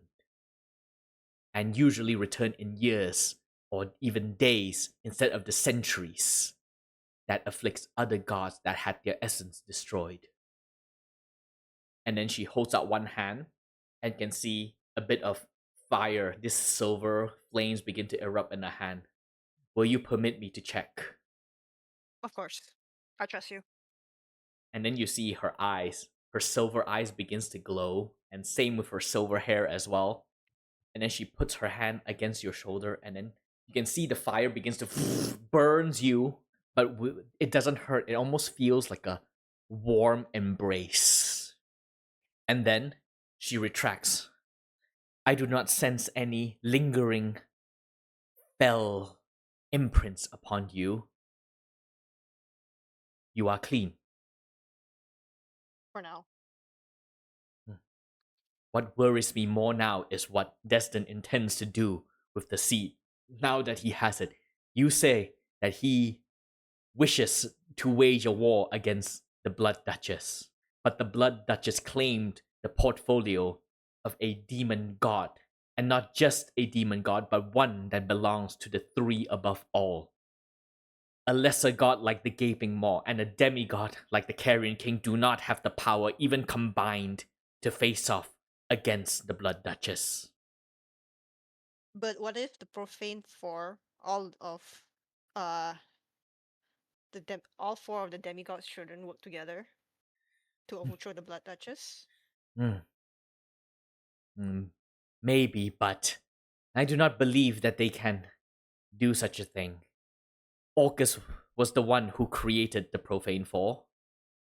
Their powers combined is a fraction of what makes the Undead King who he is. But stranger things have happened. We cannot know what their plot is without knowing more. But regardless, you said that Destin said that he has no wish to draw the eyes of the Dawn Mother, and from us, I doubt we'll see him again. Hmm.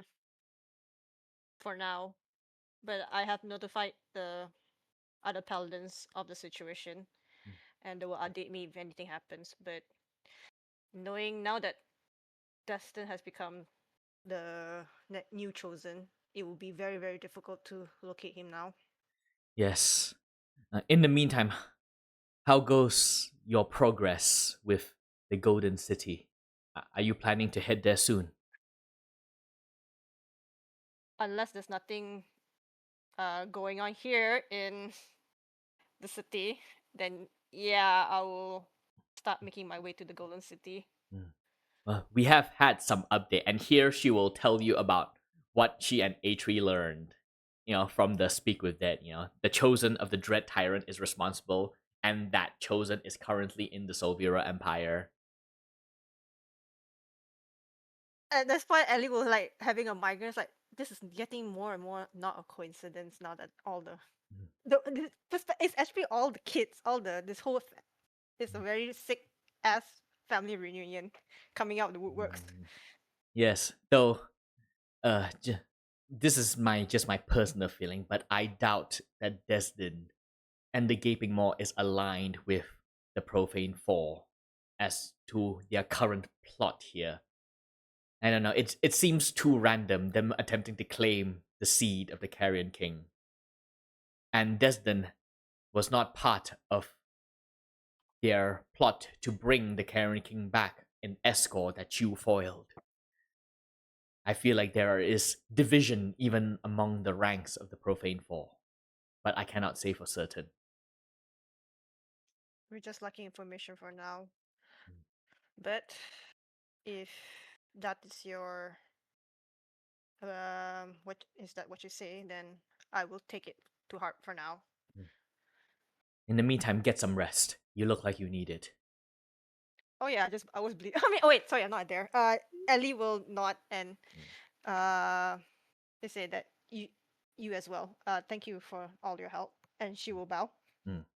She inclines her head, and you leave and head to the chambers that was offered to you in the Palace of Glass for you to stay in. And now, actually, before we move on to Devon, are you planning to do this thing on your own, or are you bringing it to your friends? Probably to the party. I think Devan would like a group huddle. All right. In that case, we will skip you first and go to Atri to wrap up her conversation because everyone else has done their stuff and they're in Zetrum. It's just Atri. We need to wrap up her conversation with Kondula, and then we will cut to Devon gathering everyone together. Before that, is there like I'm assume there is a altar to talk to the Dawn Mother in the city. Oh yeah, there's definitely in the Palace of Glass. In fact, there is a sort of like a section. The English word for it evades me, but it's like a surau. But for it's like an area. It has like these different doors that inside is like a like a surau for them to communicate with specific gods. Each one is for a specific god. There is for A clove. yes, those. Okay, Yeah. okay. So you can head to the one that is meant for the Dawn Mother, and inside, though of course you know that she rarely responds. Alright, and she doesn't respond except with prophecies or visions if she so say, but it's not like the other gods where if you pray to them in this manner, they actually come to visit you personally. But nonetheless, you head into this small chamber, more long than anything, and in front of you there is a like this bronze bowl, and then there are various paraphernalia there that is meant for the using of invoking a god. And would you like to describe Elivio's ritual in order to try to contact the Dawn Mother? Oh my god. Hmm. I mean, Eliviel has been a good paladin, uh, a very devout follower since young. All her teachings from that her parents has taught her has ingrained into her body and mind. So she will perform the ceremony of a prayer with no hiccups whatsoever Mm. and with full determination. Uh, I was more thinking the ritual itself, but it is good I to know her mindset. I mean, I don't know. It's I up to mean, you. It can be something as simple as lighting a candle. This is a way for you oh, to build on Olivia and what is her relationship in conjunction to the Dawn Mother in terms of ritualistically contacting her. oh man. I guess if anything, okay. What else is on the altar other than the bowl? There's the bowl. There's like incense. There's candles. There's like tubes of holy water. There are like basically any of the paraphernalia here are meant. There's even chalk as well for you to draw. There's even like bottles of wine because sometimes people give wine as offering. There's like some bread that is like swapped out. I mean, I guess I'm gonna do the ritual similar to my religion then, if that's the case. Ah. Uh, I will Olivia will lit up the candle and with the holy water, will bathe on her face, her forehead, and her hands. Which is like basically, I don't know what's the English version of Ambil Wudu basically, but yeah, something similar to that. It's canon that worship of Sol Leona is Islam now. It's, I mean, you ask, I try, Yeah. and then she will like cups her hand and starts praying. It's not, or All right. And so you begin to pray, and you feel the familiar warmth that always envelops you whenever you attempt to commune with Sol Leona, the Dawn Mother. And you do not know if she is actually here with you right now or if she's actually listening, but at the very least, you feel a presence, mild though it may be. What do you say? Dawn Mother, I am lost, and I feel like I have started on this journey with uh on the path of righteousness and to do the right thing. But lately I have been more selfish in a way to conserve myself. Basically, when Ellie has gotten the seed in her shoulder, she has been very cautious of trying to keep it like under under wraps. That's and also trying to not burst it out. Basically elevate in becoming something more dangerous as what she has. I mean, as so far as we are known, and she has been taking less risk at the cost of other people's life, which is not a very paladin way to do. But at the same time, she keeps telling herself that it's so to keep the seed in check, as it's basically the lesser evil of a great. Have you taken you? No, John. Basically, yeah, she is.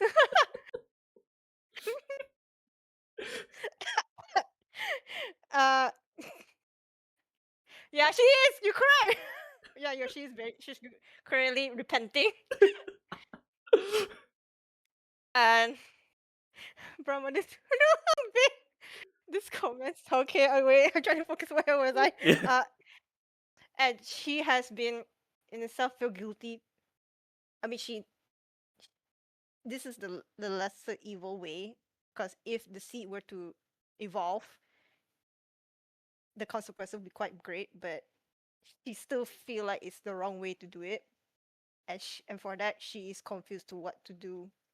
What's the best way to do it now that everything has gone to shit?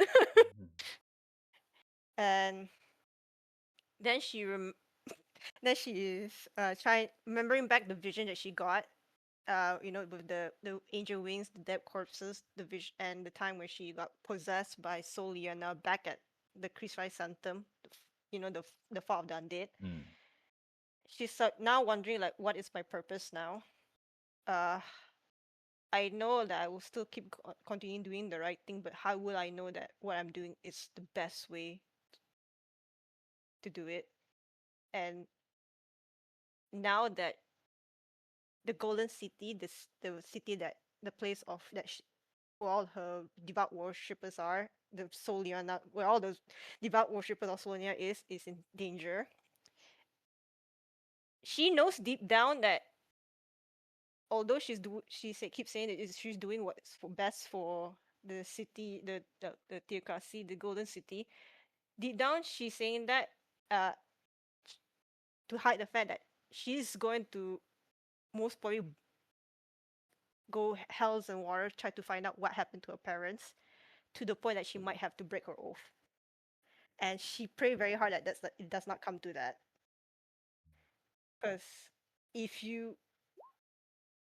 if because her parents and her family means her whole world to her. Like, if it would not be her for her parents, she would not be who she is today. And now that Golden City is silent, and her parents has not been seen or heard of for quite some time, she is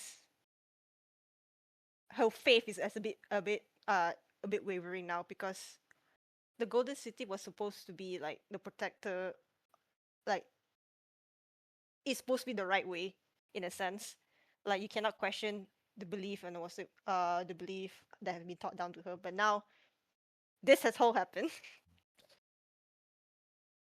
So now she's asking Solina, what should I do? Like, give me a sign, or what should I do next? I would like you to roll me a d100.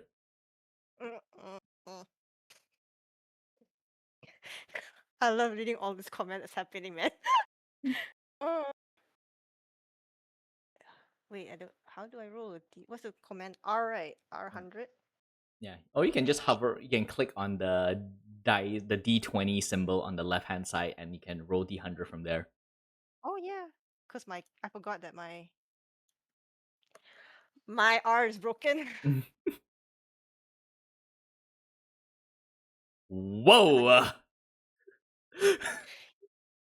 Yeah. It would be funny if I said, you got to roll a 1. What? Yo! Okay. Yo! As you sit there praying, you feel that warm embrace around you that always encompasses you whenever you commune with the Dawn Mother. And for a second, you thought that would just be it. Usually, just being able to talk like this, to confess like this, one-sided though it may be, it is enough for you to be motivated and inspired once more. But this time, after you have laid your soul bare in that moment, you had been getting ready to get up until you suddenly feel a surge of something inside you. And it reminds you of that time in Chrysalis Sanctum when you channeled the Dawn Mother herself, and you realize that she is here for the first time. Not in the way that she was when she possessed you, but a part of her consciousness has noticed you, and it has come before you now, and you feel this bright light within you that just pulses through your heart, and it fills you with a rejuvenation that says, yes, keep to the path. Your faith is strong. Not in words, but in emotions within you. And you feel a fortification of your soul. And for the purposes of this, you have gained the Death Ward spell that lasts until it is triggered. It doesn't dispel until it's happened. Huh? Oh. Oh, oh, oh, screw your butt. Yeah. I think once Olivia realized what's happening, there's a sense of relief to the point where she starts crying, and she will then look back to the starts clasping her hand and keep thanking to the Dawn Mother for giving her that confidence boost, basically, And with for that, blessing her. you embrace the reassurance of the Dawn Mother. And even as you left and walk back to your chambers, you can feel a presence by your side that wasn't really there before. It seems that your prayer, strange though it may be, somehow pierced through the grief of Sol Leona that has endured for the past 270 years. And she has stirred ever so slightly from her mourning of the death of her consort. And it is through the strength of your prayer that this is so. And with that, we are going to cut to A3. As Devon, I will allow you to think about what you want to tell your party members about what you are going to do. So, Okay, noted. all right, so A3, you are led into this side chamber. Looks like a barracks of some kind, like most of the living space over here, but this one seems to be deliberately emptied, probably for the commotion outside.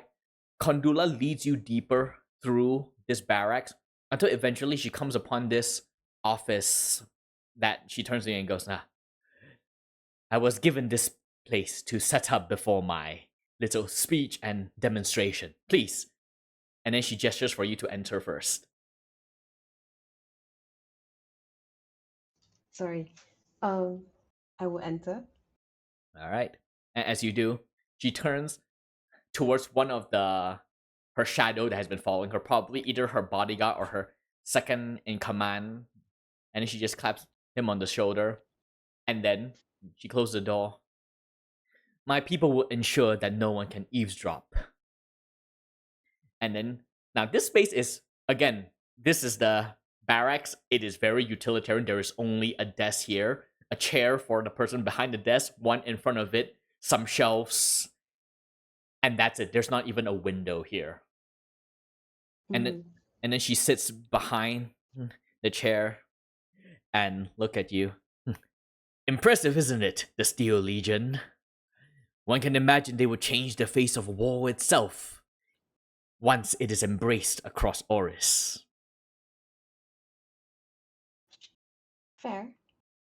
But I have one question. Oh? What is it powered from? If you can say. No. Obviously, I can't get into the nitty-gritty of it. It is very much an artificing discipline, and I do not believe that that is your specialty, but it works in the same manner as the Warforged that was created.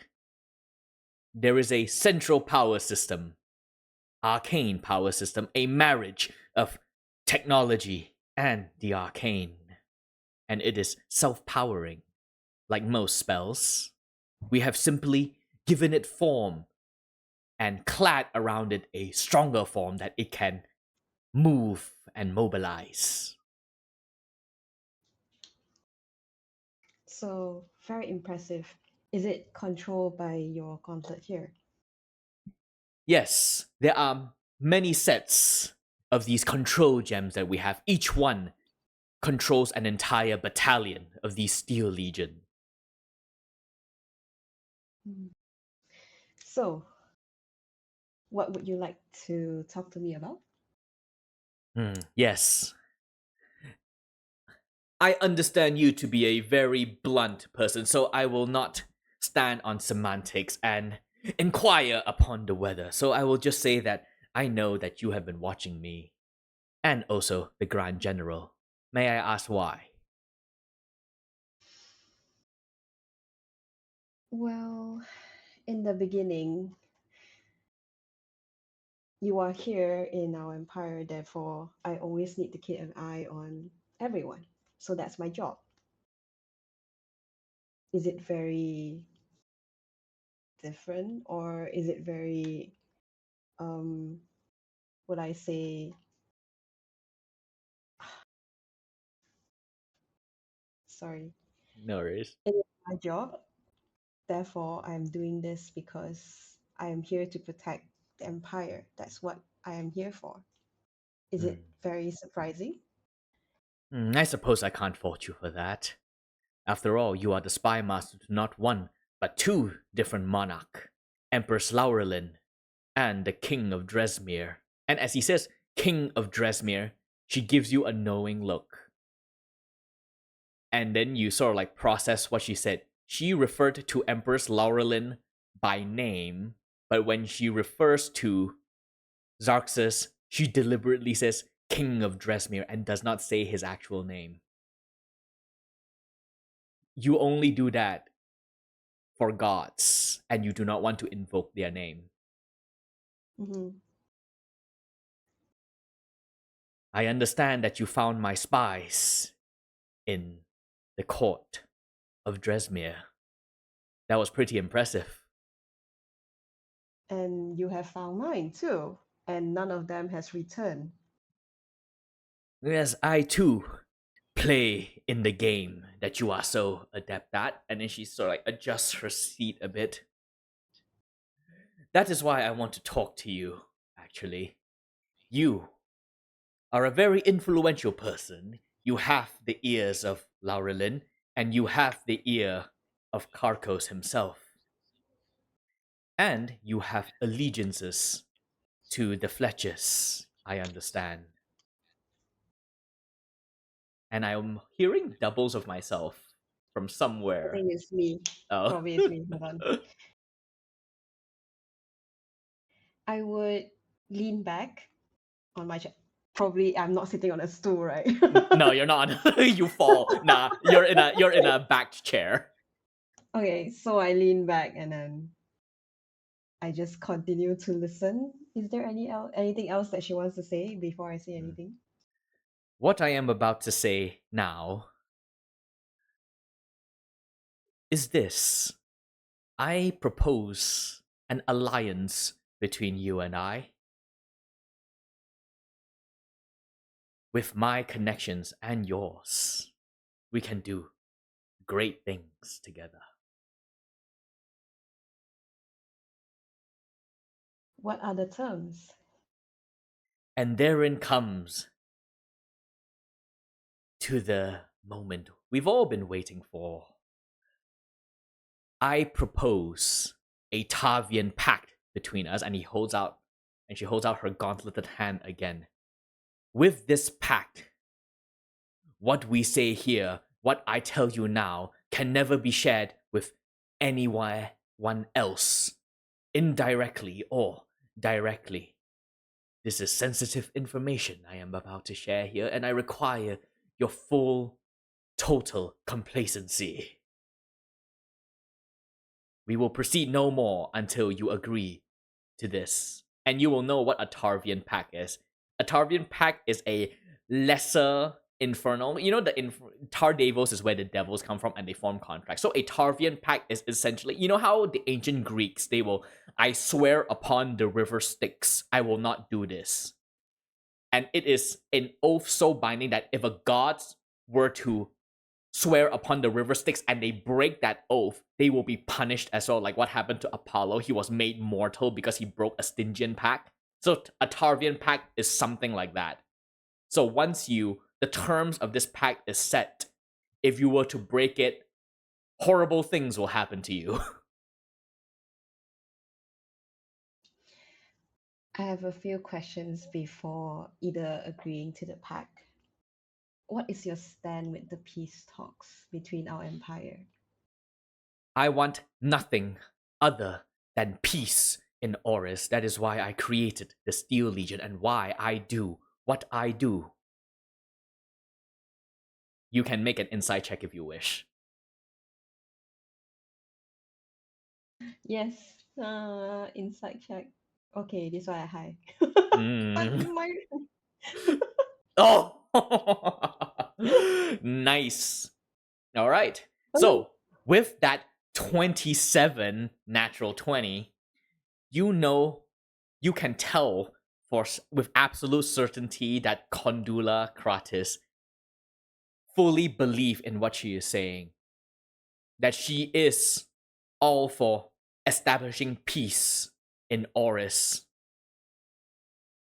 But of course, with that natural 20, you also know the kind of society that she comes from.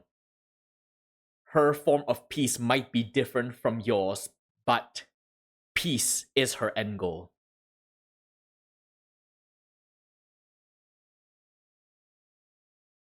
Hmm. And what do you think of Grand General Coruscant? Coruscant. He is a good war leader, but too paranoid for his own good. He is a thorn in my side, I will not deny that, and one that I will have to deal with eventually. Something that I had hoped that with this alliance with you that I can negate and do not have to resort to more insubtle means like what he wished to visit upon me.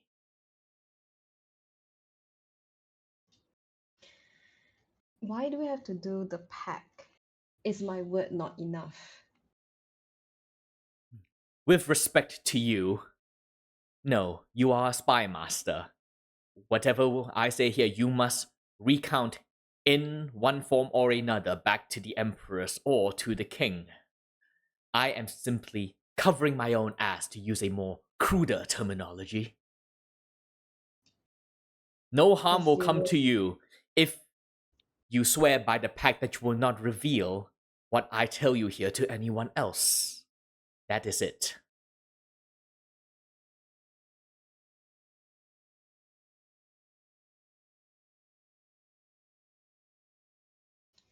What if I act on it? If you make the pact with me, and then you break the terms of that pact, you will damn your own soul. That is what the pact is for. It is to ensure that two parties hold to their words.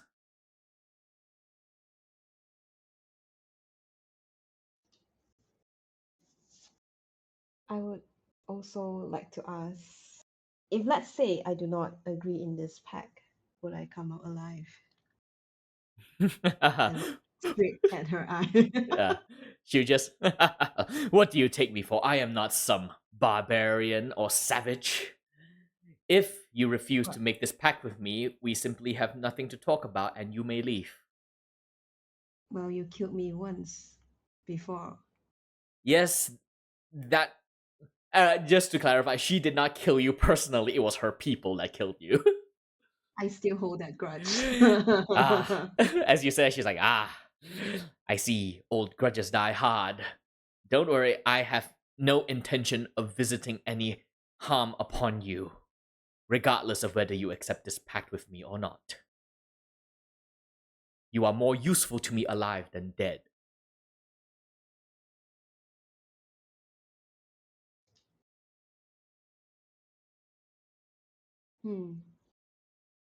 Do I only have one day on right now just to consider? It would be best if we do it now. There will not be many opportunities for us to speak like this.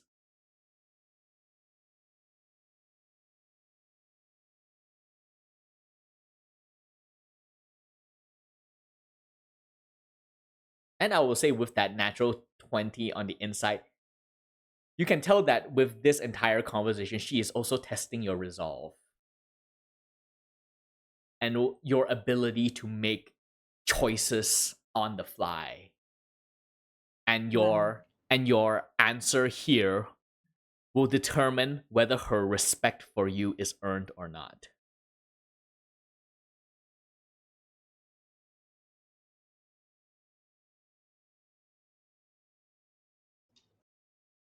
Fair play that you killed all my spies. I guess you're also formidable. So, for the good, for the peace in our nations, I will agree to the Tyrivian pact.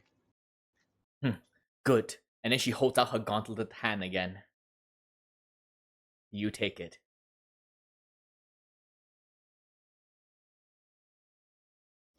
Do I hear anything from my Necrolord? You don't hear anything. Well, he did one piece, hey?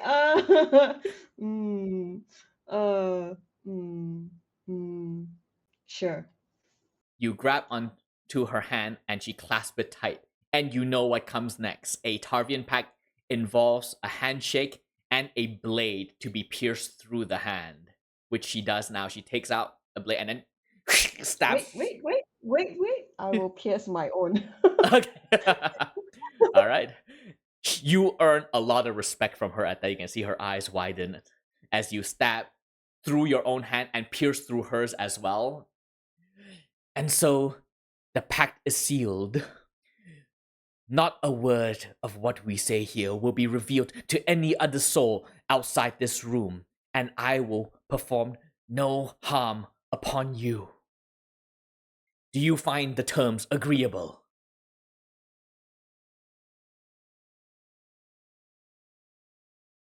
Yes. Then the pact is sealed. And with that, you rip the blade out, and then she releases your hand. And we'll just say that you take like 3 piercing damage from the stabbing of the hand. And then she reaches into her pocket, she pulls out a handkerchief, and she wipes her hand, and then she sits back and looks upon you and goes, like I said before, I want your alliance because you have the ear of Solvira and Carcos with you. You have your connections with the Fletchers, and the Fletchers' reach goes wide. Combined with mine, I, as the High Imperator of the new Iron Dominion, and here you can see her eyes glisten with a bit of mirth as well, and goes, I, as a member of the Timentis Closed Table under the moniker Iron Warden, and I, as the chosen of the Dread Tyrant, with our powers combined, there will be no force that will deny the peace that we can bring upon Oris. Will you accept this alliance to put an end to the violence that has so plagued the Iron Dominion and the Draconic Kingdom of Tyrondia and your nations and all the other nations here that lingers in the underbelly, all those blood spilled? Do you not want it to end just like I do? I can bring about this change if you would only to join me.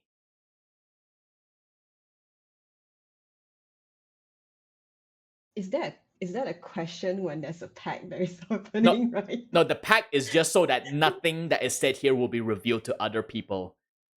Now, this is what she is trying to pitch to you before.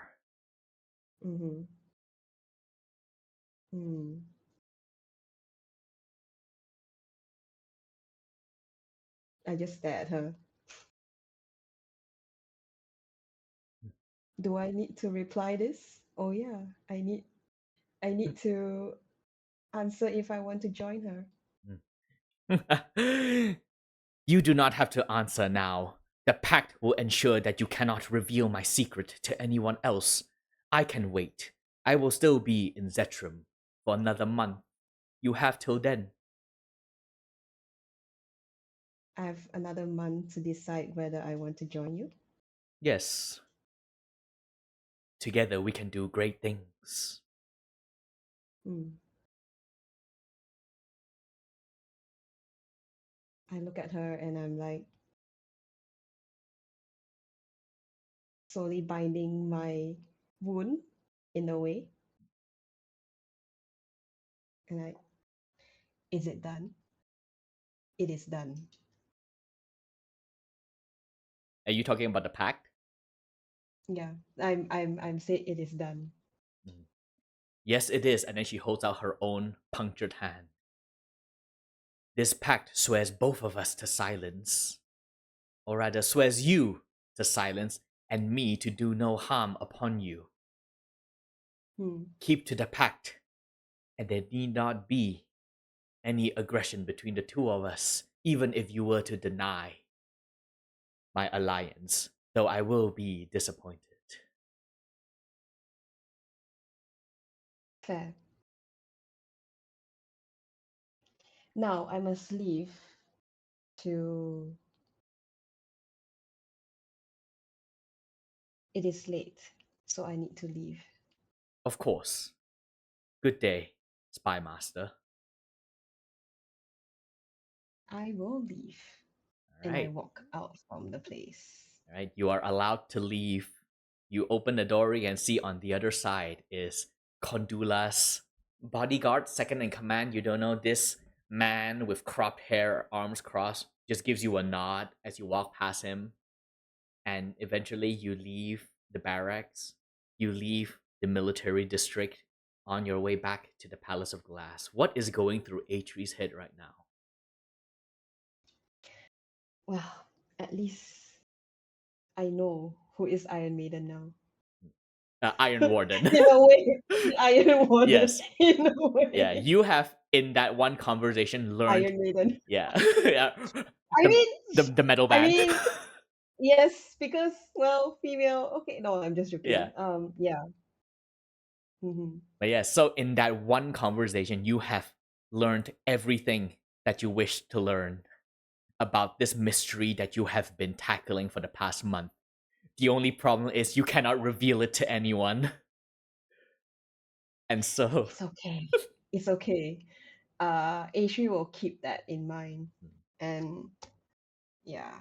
And so, with that, you return to the Palace of Glass, and we fast forward to the next day. I'll say, for the purposes of this, Forsyth is just MIA. You all don't know where they are. And As usual. Yep, as usual. And so, Yeah. eventually, Devon, in this new day, you gathered everyone together. You want just a quick little thing. John, how do you go back to the Palace of Glass? Like after you massacred the Dominicans in Zetram, what do you do next? And that eventually brings you back to Zetram to meet up with the others. Oh, yeah, that's easy. He's just going to go to spa, have a good massage, relaxing himself, bath, probably, All right. and going back fresh and clean. I'll say, just for the purposes of comedy, you got the spa in the same inn that Forsyth is in. You just don't know that they're there. I'll say it'll cost you 5 gold for the spa.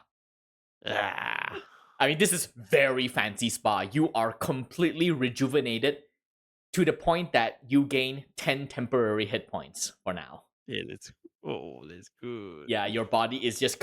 You have not been this relaxed in years. Or rather, in your very short time alive, which is like 2 days. Yeah, yeah. And so you made it back to the Palace of Glass, and you get pulled by Devon. And so now, I'm guessing, Devon, you are pulling them into your room, your private chamber.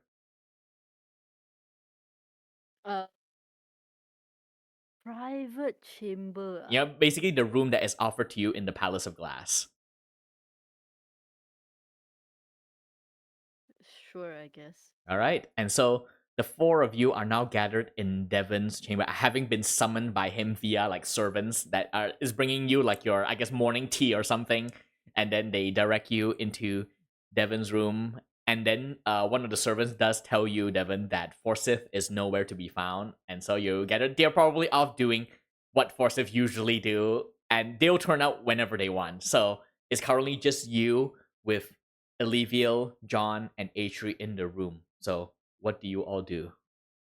Okay, I just want to look at everyone, right? So John is sparkling clean and extremely rejuvenated. Mm-hmm. Mm-hmm. And the rest, like physically, because like Atri just like stabbed her hands. So is Atri nursing Yeah, I a think wound, hiding it? What's happening? I actually it's up to you to Yeah. decide. Do you use magic to heal it, or do Yeah. you also have the bandage? I guess the pack the wound will remind me what I've done. Yeah. So I will leave there. But Yeah, I mean the you will wound see a the wound will close, but even if you heal it, the scar will remain there so long as the pack holds. I will not heal it, Mm. but I will kind of hide it All in right. a way. So just Atri standing there with her hands behind her back, like standing the at entire attention. time. Like an old person putting hands behind their back. John would like a word. Um. Okay, so when everyone has gathered around, y'all can see that Devan has like he does not look good. Like he looks like he napped, but the nap wasn't a good, peaceful kind of nap. So you see like eye bags as usual. The eye bag like 2 times long, like lower one. Longer. Yeah, longer. Yeah. And I guess at this point of time, we all kind of know that we all went off to do our own things, right? Yeah. Okay. So he just kind of says like to jet. He says generally out to everyone.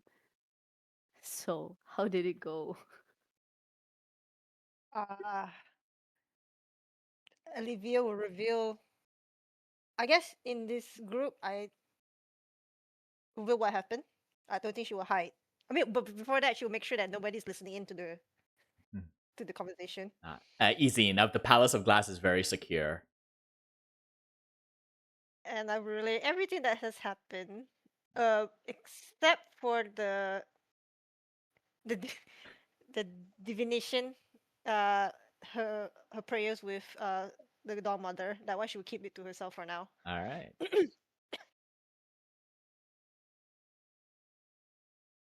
And I will look at Grandpa, and Grandpa's like, "You alright there, old man?" Uh, and he will he will tell them. Not to say that he will tell them everything that happened, but he will summarize it Mm. to the points of he's found a way to break the contract, but he needs to get the lost crown from Shah Abysia and give it to the herald, and then his contract will be broken. But but he also says that Brother Gangrich gave him an alternative, which is to give Brother Gangrich the crown and then like lie to the herald and say that he lost it. But either ways, his contract will be broken anyway. So then he he will kind of like throw the question out to the group and be like, what's so important about this crown that everyone wants it? Do we know any information about the crown? Yeah, do we know anything? You all have no idea what this crown Okay. is, but do you tell them that the heralds specifically say that it belongs to the lurker right now? Yeah, sure. Okay, so as soon He'll say it, but he has no idea that any of it is. Okay. This will actually for Devan. I will actually, you will probably and actually all of you will know this the most, except for John, I'm guessing, because he doesn't.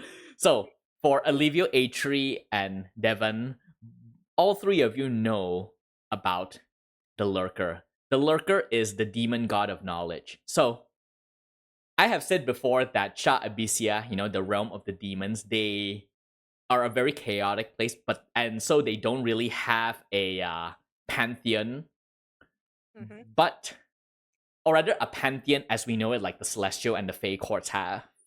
But in Shah Abysia, when divinity was first beginning, so the celestials were the first ones. That's why they're the most powerful. They were the first ones who discovered that by having mortals worship them, they can achieve apotheosis. So the first one that this happened to was Soliona, who went from an angel to a god in those early days.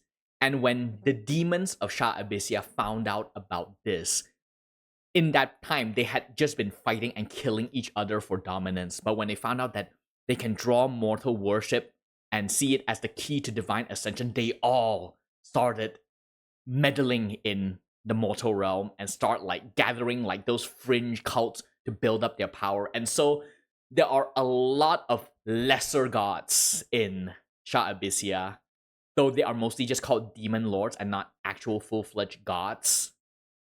But eventually, they cause a lot of bloodshed in the mortal realms itself, as all of these different demonic factions start fighting each other, their worshippers killing each other to dedicating to their own gods.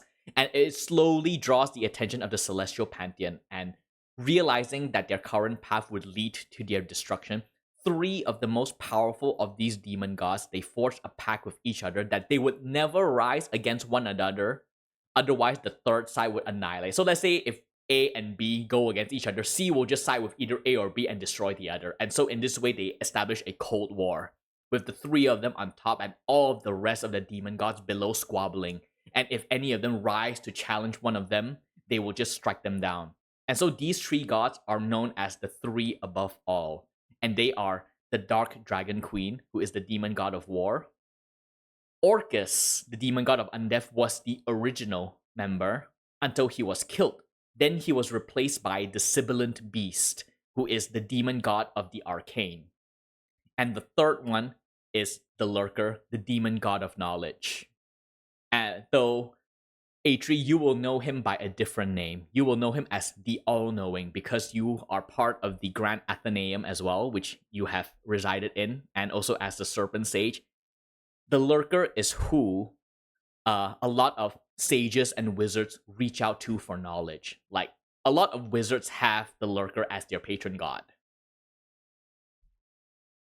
And you will also know that in order to get something from the Lurker, he usually gives knowledge.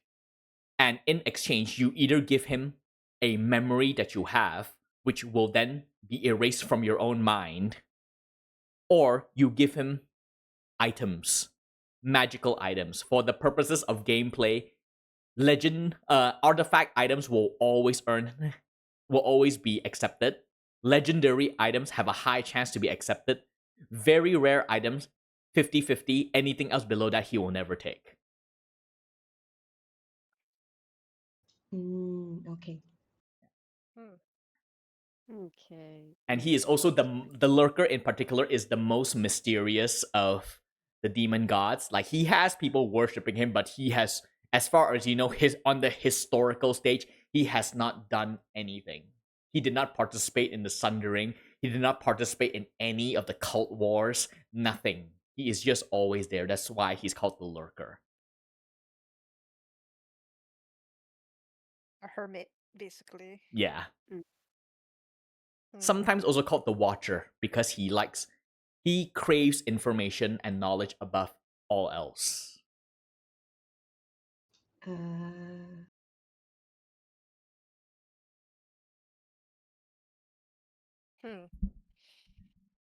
So first things first. Mm-hmm.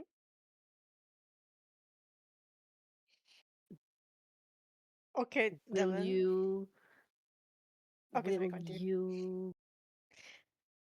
go with me on my mission to end my contract.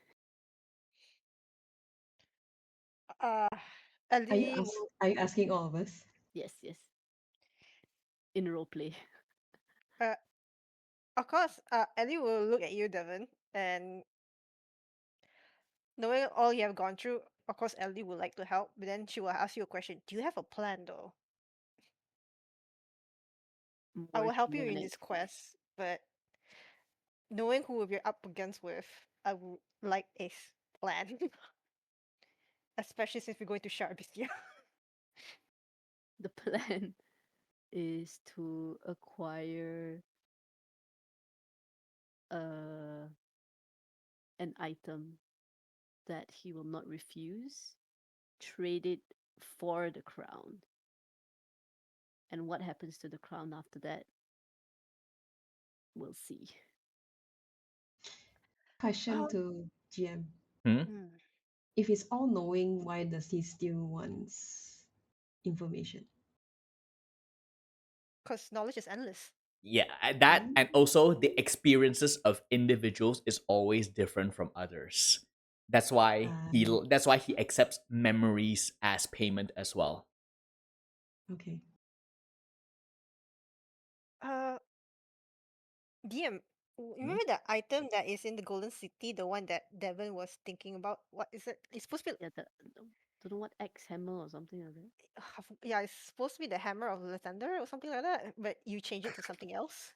Ni Baldur's Gate ni. Yo, I'm sorry. Oh, I do not remember this. When did this happen? No, It's I that remember this. I do. I have it in my notes. Cause I said I wanted like a magic, I don't know, axe or something lah. It's a mace A mace. because Okay, you great. only can handle simple weapon, and Sure. the mace that the dead slayer gave you already gone the power, so you were Yeah. trying to find a weapon to replace Yeah. it. Oh, yes, I remember now. Yeah, there is a holy mace in the Golden City, but I will just say right now, if you steal that to give it to a demon god, you will be excommunicated so fast. No. I remember if we do something to help the Golden City, we could negotiate to get the weapon. Ah, Not Yes. gonna steal, of course not. I Okay. think Ali will strike it down quickly. Correct. No, we're not stealing it. all Mm. will be dead, including I will come after you. So Leona is like, Oh, there it is. Alivio, I just gave you my blessing. Why would you do this? I would. Oh, That's why I think Ali will freaker. not let. But that Nick, weapon. it's called the Dust Crusher. I even wrote it down. Oh, there it is. Oh, What a wait. stupid name, Dust Crusher. Hey, And my note I made that down. name. Yeah, I think yeah, we're yeah. gonna get inspiration The for remembering that DM did not remember, so will they get Yeah. inspiration? Okay, you know what? Yeah, sure, why not? All of you get inspiration because I forgot. Yay! I Wow, even wrote we it down. benefit too, Popodigy. DM says if we do well in Harkon and the Golden City, maybe the priests of the Dawn Mother can be persuaded to loan us the Dust Crusher. Ah. Loan? Quote unquote Oh loan? yeah, that Whoa. is. I actually Loan. I have vague memories. This is so long ago. I This will. So was questionable, the Look at this loaning word. April. You This can look at was the bond. Alright. It's Wow, in April. there's Yeah, even that's a diary date. Wow. Okay. Okay. Damn, got receipts. This is why we take notes. Mm. Yeah. I took my notes, but I don't even know what I'm writing, so that's why I was struggling. Okay, by the way, okay, let's moving on. Okay, sorry. Is that weapon a legendary weapon? It is an artifact, Oh shit. meaning one of its kind. Artifact is one of its kind, basically. Well, you have an option. Yeah. Or again, you can It also also offer. belongs to the mean, Dawn Yeah. Mother. memory. Ellie. You guys Yeah. can offer memory. Yeah, you can too, offer if memories you- as well. Well, anyway, the point is to offer him something that he can't refuse. Mm-hmm. Offer a memory. Yeah, I mean, I- memory.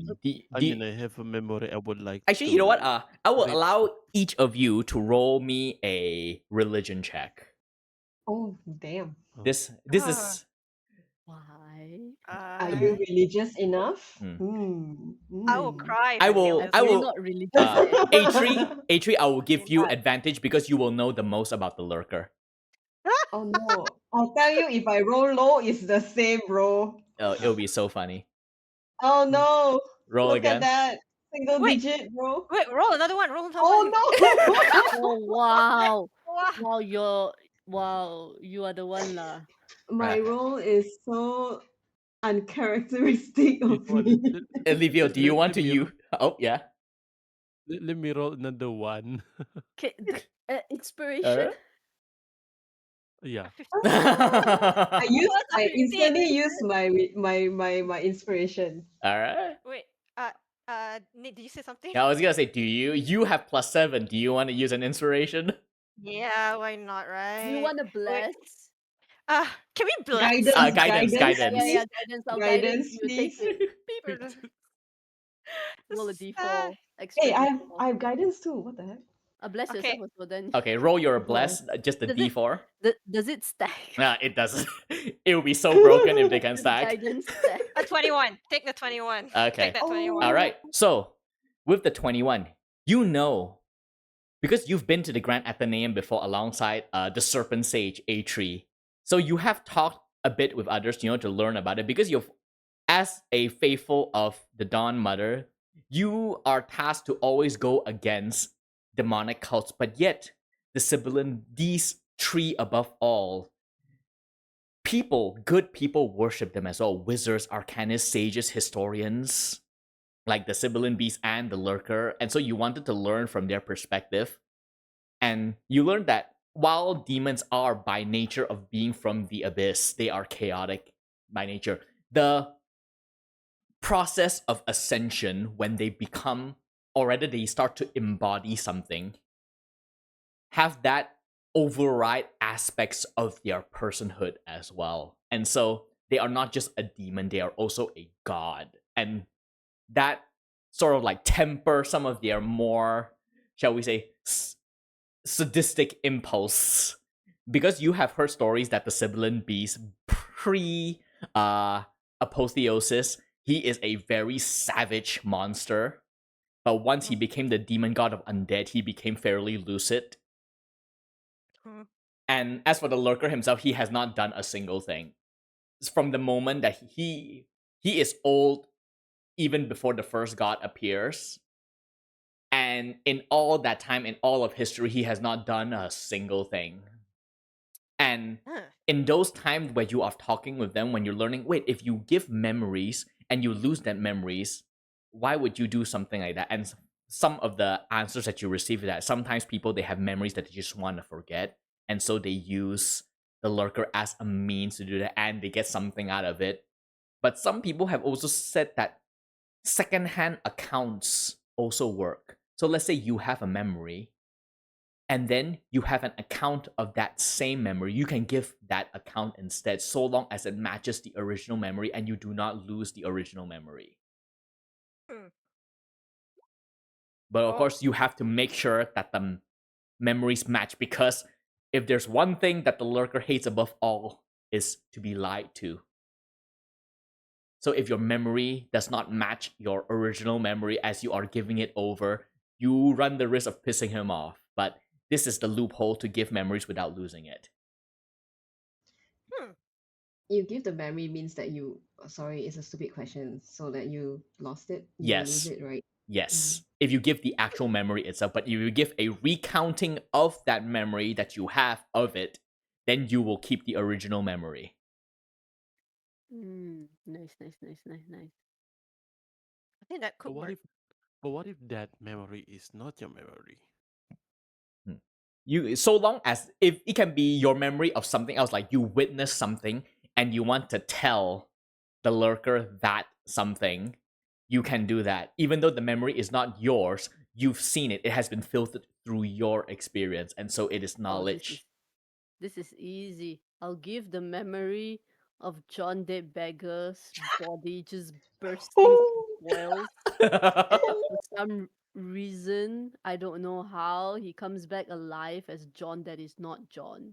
Now, I was gonna say that the memory needs to be something that is interesting, but I think that would actually be fairly interesting. that interesting? That is Yeah. super It interesting. is very interesting. Yeah, it is What do very you mean? interesting. So interesting. Yeah. I studied the lurker. I know that it's interesting. And we Yeah, can it's say so that it's not a lie because we are there. Yeah. Yeah.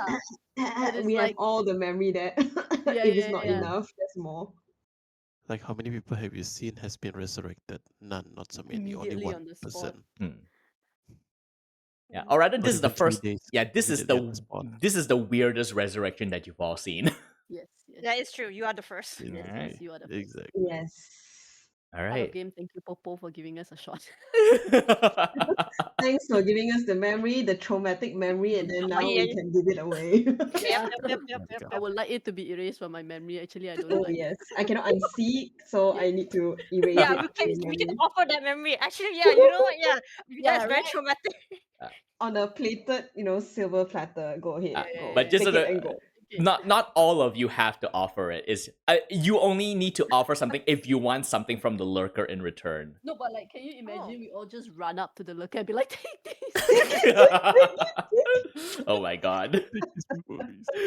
Alright. Okay, else so from you, we just can get take it. anything from him. Like, what can we get? Another knowledge, Yeah, another thing. mostly What do we- knowledge. What does he bestow? Yeah. Oh shit! He- You know what? That's actually very good. Yeah, he bestows forbidden. Usually, wizards go to him to learn like forbidden magic, like things that are Mm. lost, and sages and historians go to him to ask him about pre-sundering stuff. Mm, And he knows pre-sundering stuff since. Oh yeah, he exists. Or Yeah. Yeah.